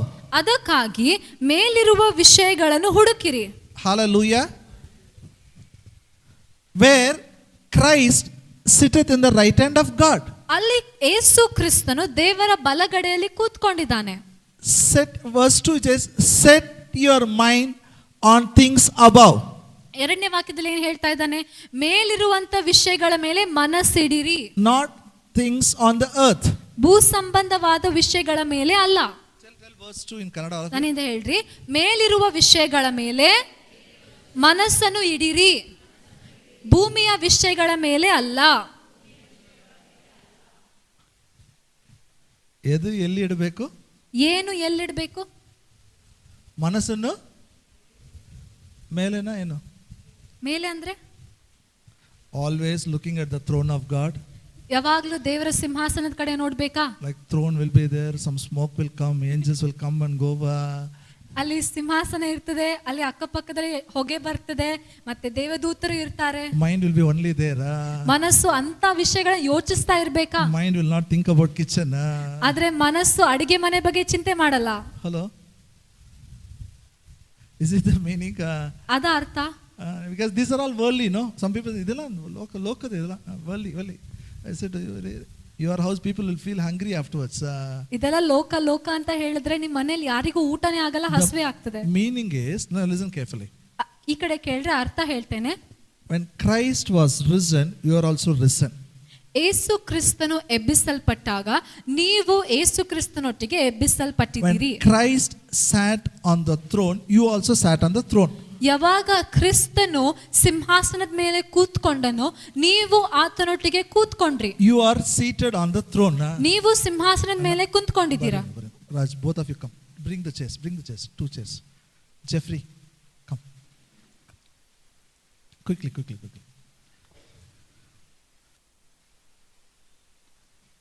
You sit here. Now listen. ಈ ಕಡೆ ಕೇಳ್ರಿ. We are in the heaven, you are in this earth now, okay? ನಾವಿಲ್ಲಿ ಪರಲೋಕದಲ್ಲಿದ್ದೇವೆ, ನೀವು ಭೂಮಿಯಲ್ಲಿದ್ದೀರಾ ಅಂತ This is Jesus Christ. ಯೇಸು ಕ್ರಿಸ್ತನು. ಯಾರಿದು? This is Father God. ತಂದೆಯಾದ ದೇವರು. Okay. Jeffrey, you come. Sit on his lap. Take it up. This is the church. ಇದು ಸಭೆ. Hallelujah. Hallelujah. You are sitting here. ನೀವಿಲ್ಲಿ ಚೇರ್ ಮೇಲೆ ಕುಂತಿದ್ದೀರಾ. In your spirit man, you are sitting on the throne. ಆದ್ರೆ ನಿಮ್ಮ ಆತ್ಮದಲ್ಲಿ ನೀವು ಸಿಂಹಾಸನದ ಮೇಲೆ ಕುಂತಿದ್ದೀರಾ. God has put all the demons under your feet. ಎಲ್ಲ ದುರಾತ್ಮವನ್ನು ದೇವರು ನಿಮ್ ಕಾಲ್ ಕೆಳಗೆ ಹಾಕಿದ್ದಾನೆ. How many of you understand what I'm saying? ಎಷ್ಟು ಜನರಿಗೆ ಅರ್ಥ ಆಗ್ತಾ ಇದೆ? Where are you seated now? ಎಲ್ಲಿ ಕುಂತಿದ್ದೀರಾ ಇವಾಗ? Set your mind on this truth. ನಿಮ್ಮ ಮನಸ್ಸನ್ನು ಈ ಸತ್ಯದ ಮೇಲೆ ಇಡ್ರಿ. Challenges will come. ಸವಾಲ್ಗಳು ಬರ್ತವೆ. Problems will come. ಸಮಸ್ಯೆಗಳು ಬರ್ತವೆ. Sickness will come. ರೋಗ ಬರ್ತದೆ. Don't fix your mind on that. ಆದ್ರೆ ಆ ವಿಷಯಗಳ ಮೇಲೆ ಮನಸ್ಸಿಡ್ಬೇಡ್ರಿ. Fix your mind on this truth. ಈ ಸತ್ಯದ ಮೇಲೆ ನಿಮ್ಮ ಮನಸ್ಸನ್ನಿಡ್ರಿ. Say in English, I am risen with Christ Jesus. I am seated in the heavenly place in Christ Jesus. And my Father has put all the demons under my feet. ನನ್ನಿಂದ ಹೇಳ್ರಿ ಕನ್ನಡದಲ್ಲಿ, ಏಸು ಕ್ರಿಸ್ತನೊಟ್ಟಿಗೆ ನಾನು ಎಬ್ಬಿಸಲ್ಪಟ್ಟಿದ್ದೇನೆ. ನಾನು ಕ್ರಿಸ್ತನಲ್ಲಿ ಸಿಂಹಾಸನದ ಮೇಲೆ ಕೂತುಕೊಂಡಿದ್ದೇನೆ. ನನ್ನ ತಂದೆಯು ಎಲ್ಲಾ ದುರಾತ್ಮಗಳನ್ನು ನನ್ನ ಕಾಲ್ ಕೆಳಗೆ ಹಾಕಿದ್ದಾನೆ. See, Bible says we are the body of Christ. Bible ಏನು ಹೇಳ್ತಿದೆ? ನಾವು ಏಸು ಕ್ರಿಸ್ತನ ದೇಹವಾಗಿದ್ದೇವೆ. Hallelujah. He is the head, we are the body. ಏಸು ತಲೆಯಾಗಿದ್ದಾನೆ, ಶಿರಸ್ಸಾಗಿದ್ದಾನೆ, ನಾವು ದೇಹವಾಗಿದ್ದೇವೆ. Now Jesus is on the throne. ಏಸು ಸ್ವಾಮಿ ಎಲ್ಲಿದ್ದಾನೆ? ಸಿಂಹಾಸನದ ಮೇಲೆ. Now where are you? ನೀವೆಲ್ಲಿದ್ದೀರಾ? On the throne. ಸಿಂಹಾಸನದ Jesus ಮೇಲೆ. died. ಏಸು ಸ್ವಾಮಿ ಸತ್ತನು, He was buried. ಹೂಣಿಡಲ್ಪಟ್ಟನು. So you also are dead and you are also buried. ನೀವು ಕೂಡ ಸತ್ತಿದ್ರಿ, ಹೂಣಿಡಲ್ಪಟ್ಟಿದ್ರಿ. Now if you want to understand this death, burial and resurrection, listen to my teaching on living by grace. I explain in detail. ಈ ಸತ್ತಿರುವಂಥದ್ದು, ಹೂಣಿಡಲ್ಪಟ್ಟಿರುವಂಥದ್ದು, ಇದರ ಬಗ್ಗೆ ಇನ್ನೂ ಅರ್ಥ ಮಾಡ್ಕೊಳ್ಬೇಕಾದ್ರೆ ಕೃಪೆಯಿಂದ ಜೀವಿಸಬೇಕು ಎನ್ನುವ ಬೋಧನೆ ಇದೆ, ಕೇಳಿಸ್ಕೊಳ್ರಿ. Now look here. I need ಈ ಕಡೆ ನೋಡ್ರಿ. don't write notes. Look here. ಯಾರು ಬರಿಬಾರ್ದು, ಈ ಕಡೆ ನೋಡ್ಬೇಕು. Says because you are dead, your life is now hidden with Christ in God. ಏನ್ ಹೇಳ್ತಿದೆ? ನೀವು ಸತ್ತಿರುವ ಕಾರಣ ನಿಮ್ಮ ಜೀವನವು ಕ್ರಿಸ್ತನೊಂದಿಗೆ ದೇವರಲ್ಲಿ ಮರೆಯಾಗಿದೆ. Meaning is, ಅರ್ಥ ಏನಂದ್ರೆ, your sin nature is dead. ನಿಮ್ಮ ಪಾಪದ ಸ್ವಭಾವವು ಸತ್ತು ಹೋಗಿದೆ. Your old man is dead. ನಿಮ್ಮ ಹಳೆ ಮನುಷ್ಯನು ಸತ್ತು ಹೋಗಿದ್ದಾನೆ. Say, my old man is dead. ನನ್ನ ಹಳೆ ಮನುಷ್ಯನು ಸತ್ತು ಹೋಗಿದ್ದಾನೆ. This is a problem. ಇದೇ ಒಂದು ಸಮಸ್ಯೆ. I don't know about it. I went to many meetings. ನಿಮ್ ಬಗ್ಗೆ ನನಗೆ ಗೊತ್ತಿಲ್ಲ, ಆದ್ರೆ ನಾನು ಬಹಳ ಮೀಟಿಂಗ್ ಗಳಿಗೆ ಹೋಗಿದ್ದೇನೆ. For me in those days, if I see any handbill, I'll be the first person there.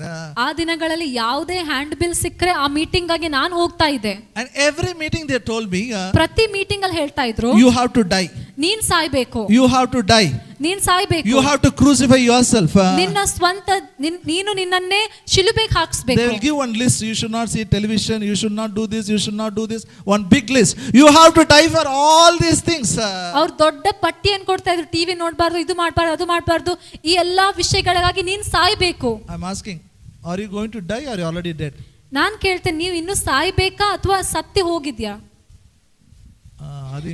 If you think you have to die, ಇನ್ನು ಸಾಯ್ಬೇಕು ಅಂತ ಅನ್ಕೊಂಡ್ರೆ your mind will never fix on these things. ನಿಮ್ಮ ಮನಸ್ಸು ಈ ವಿಷಯಗಳ ಮೇಲೆ ಇಡುವುದಿಲ್ಲ. You know where maximum you will go? ನಿಮ್ಗೆ ಗೊತ್ತಾ ಎಲ್ಲಿ ನಿಮ್ಮ ಮನಸ್ಸು ಹೋಗ್ತದೆ? Maximum where you will go? It will go. ಕನಿಷ್ಠ ಪಕ್ಷ ಎಲ್ಲಿ ತನ ಹೋಗ್ತೀರಾ? It will go only to the feet of Jesus. ಯೇಸುವಿನ ಪಾದದ ಕಡೆ ಮಾತ್ರ. ಅದಕ್ಕೆ ನಾನು ನಿನ್ನ ಪಾದದಲ್ಲಿ ಇರುವೆ ಎಂದೆಂದು ಮುದ್ದಿಡುವೆ. ಯಾಕೆ? We feel we are not worthy to sit on the throne.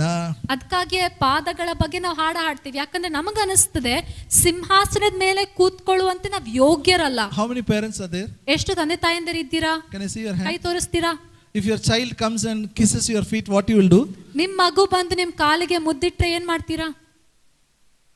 ಏನ್ ಮಾಡ್ತೀರಿ ಹೇಳ್ರಿ? ಮಾಡು ಬೇಟ, ಒಂದು ಕಾಲ ಆಯ್ತು, ಇನ್ನೊಂದು ಕಾಲು ಕೊಡ್ತೀನಿ, ಮಾಡು. ನೀ ಅಲ್ಲೇ ಇರ್ಬೇಕು, ನಾ ಇಲ್ಲೇ ಇರ್ತೀನಿ. Anybody will tell? ಯಾರಾದ್ರೂ ಅಂತೀರಾ? You will not allow your child to, you will take the child in the bosom. ನಿಮ್ ಮಗುಗೆ ಅಲ್ಲೇ ಇರುವಂತೆ ಬಿಡುವುದಿಲ್ಲ, ನಿಮ್ ತೊಡೆ ಮೇಲೆ But we ಎತ್ಕೊಳ್ತೀರಾ. are very humble Christians. ಆದ್ರೆ ನಾವು ದೀನ ಕ್ರೈಸ್ತರು. ದೇವರ ಪಾದ, ಯೇಸುವಿನ ಪಾದ ಬಿಡಬೇಡ, ಕಣ್ಣೀರು ಸುರಿಸು. ಅದು ಓಲ್ಡ್ ಟೆಸ್ಟ್ಮೆಂಟ್. ಅದು ಹಳೆ ಒಡಂಬಡಿಕೆ. You are on the throne. ನೀವೆಲ್ಲಿದ್ದೀರಾ? ಸಿಂಹಾಸನದ ಮೇಲೆ Say, ಇದ್ದೀರಾ. I am seated on the throne.